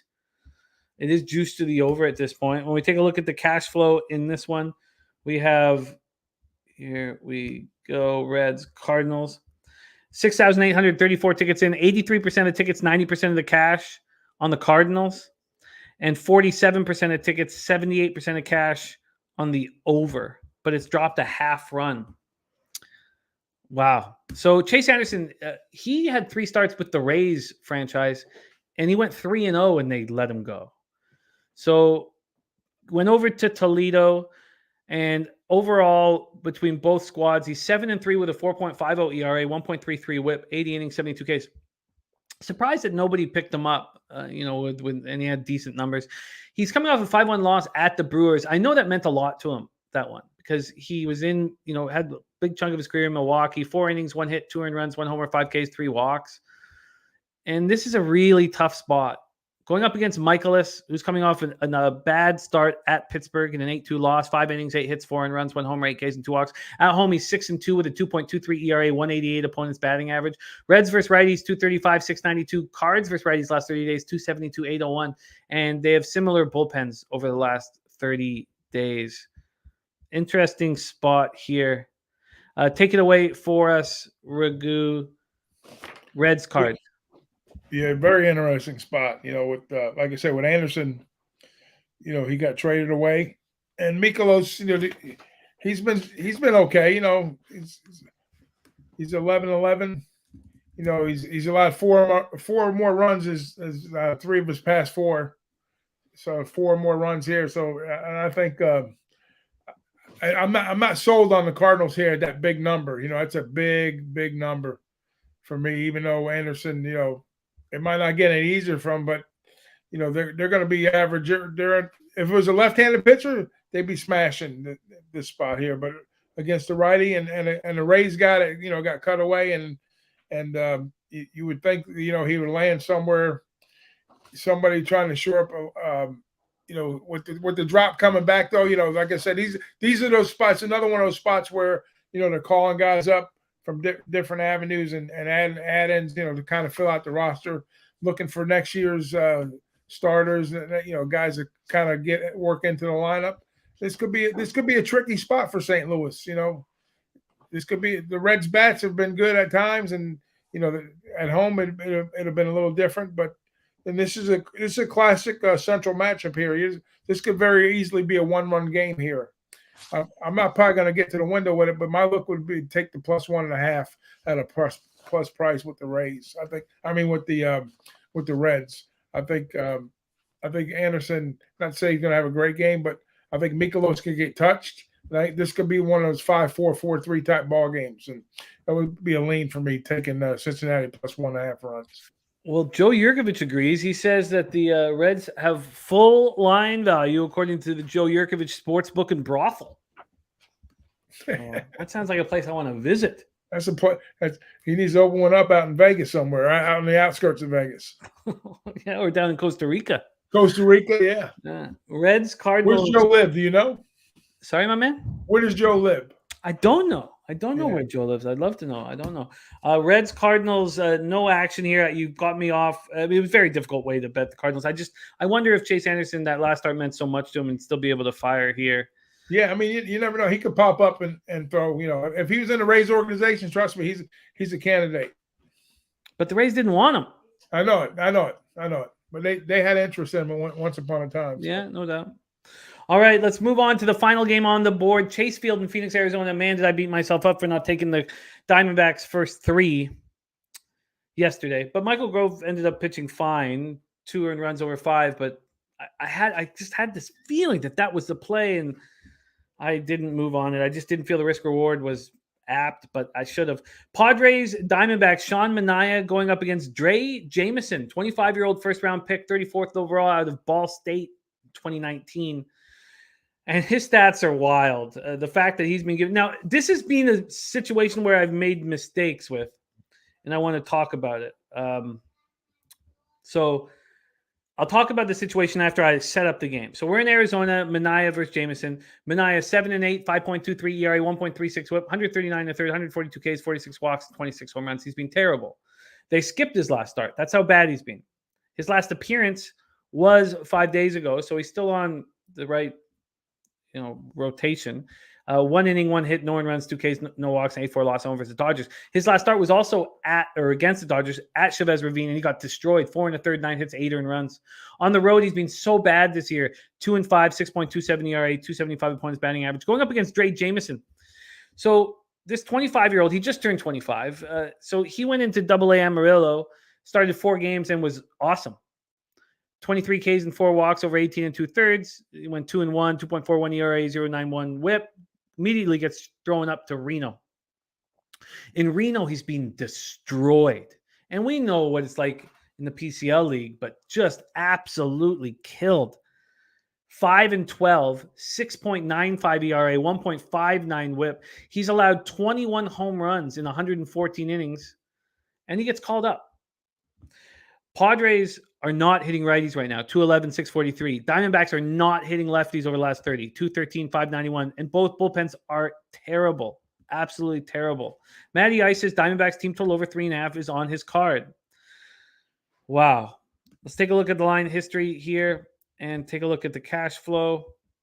So here we go. From a line history standpoint, we have the Padres opening up at -171. They're now -155, a 16-cent move to the Diamondbacks. This total opened up at 9.5 and dropped to 9. Then from a cash standpoint here, 3,190 tickets in, 23% of the tickets, 28% of the cash on the Diamondbacks. Sharp money there, market moving towards them. 39% tickets and 58% cash on the under. One problem I've had in the past, and now I generally stay off, is that before, when I'd see these numbers out of the PCL league, even though I knew that, the thin air and the high offense, I would think fade and they would come in and pitch well. Now I don't know what to do. But those numbers for Dre Jameson are atrocious, but the market believing in them. Ragoo, take it away. Our final game on the card, Padres, Diamondbacks. Oh, you're on mute, my man. I moved papers around, so once upon a time you told me, "Hey, man, cut the noise out." It's all good, dude. But anyways, this kid, I'm telling you what, he's got some atrocious numbers, but he's got some nasty stuff. They catch up to him maybe in the minors, but maybe coming out of the gates, he presents something. He's got a 100-mile-an-hour fastball. He's consistently between 95 and 97. He is going to face a dangerous lineup that is struggling hitting righties right now. So I can see where the numbers would kind of tip down, towards the D-backs, because of the recency bias with their struggles hitting righties and Manaea's, not being as sharp as he's been in the past. So it's a tough spot, both ways, but I think this was a spot for Bumgarner, wasn't it? He was supposed to start, and then I guess they decided not to put him in and put this kid in. So it's going to be it's another one of them spots. Like I say, minor leaguers coming up, trying to get them ready for for looks, early looks for next year, that type of thing. So I could see it. I could definitely see the fate of Manaea here with some type of play in Arizona, and with it ticking down a little bit, and that bodes well for the D-backs. I think the sharp money's on the D-backs here, and I tend to agree. So I'm gonna get their full game with the D-backs. I think if something goes awry with this kid early on, maybe keep him on a short leash. I think the bats can back him up here. So I'm going to take a D-backs at a plus price here. I'm going to follow the market. I'm going to follow what I've seen of this kid's stuff. Maybe it's not big league stuff yet, but it's impressive what I've seen him do, as far as, ball movement and range and stuff like that. So I'm going to gamble on the kid a little bit here. I'm going to fade Manaea somehow. And I know probably the right look is Matty Ice's look with the team total over 3.5. Matter of fact, you know what? Let's just do that. I'm gonna roll with Matty Ice here. I'm gonna take the 3.5 team total over Arizona Diamondbacks. Let's lock that in for you. I think that's a good look. Over 3.5's at -122. Yeah, I'm good with that. I think that's the best look on the board actually in this game. I like that look too. I like that look quite a bit too. I think I take the equation out of the kid stuff, but I'm going to be watching. I'm going to watch this game tonight for sure. I'm going to definitely watch this game because I want to see what this kid does. I love it. All right, let's break down all action here on the show. Great job, Big Ragoo. So much fun having you in action with us. Love it. We start with NFL tonight. I still have not moved on the game, but I certainly lean and may get to the window on the first half under 27 that Big Ragoo's on. It's 26.5 in my book right now. Dutch gave us Patrick Mahomes over 295.5 passing yards. And the first gambler's first glance is on the Chargers +4. Then we move on to NCAA football. Ron Crawford, spreadsheet play of the day is the Houston Cougars -8.5 for this weekend's football. Tomorrow night, Ragoo's on Florida State -2.5 and -108. We're going to break it down again with Babano tomorrow. I'm interested in the first half over. Then 3:30 p.m. Eastern Saturday. Ragoo's on the over 47 at -110 in Penn State Auburn, and I'm tailing it. Matty Ice is on Auburn and the points at home. Then in Miami, Texas A&M, Ragoo's on A&M early. He's taking them first half -3. I think they're going to bounce back as well. And the Hurricanes have had very weak opposition. I'm going to take the Aggies first quarter and first half. I love the break. Smash that bet. I love it. Then Wine Time Sports is on the White Sox Guardians under Chargers +4. And he says UCLA -15.5. He says the spread should be 30. Then in baseball, I came very close to moving on that first. I had it all set up, and I still didn't press send. So I almost took that first 5 under 4, and I did not. The kid got out of the first inning, which is a good sign for him. North End says great start for Gaddis. Yeah, I think I should have probably pulled the trigger there. Ragoo's on the Jays team total over 3.5 at -110. TJ and Dami Gunrichi, but TJ gave it as a gift, the over 7.5 in Philadelphia, Miami. That first 5 under 4.5 in Oakland, Houston, I've got question marks beside. I have some interest in. I am moving on the Pittsburgh Pirates, New York Mets under 4. Ragoo is on the Mets first 5 -1 at -109, and the Mets team total over 4.5 -102.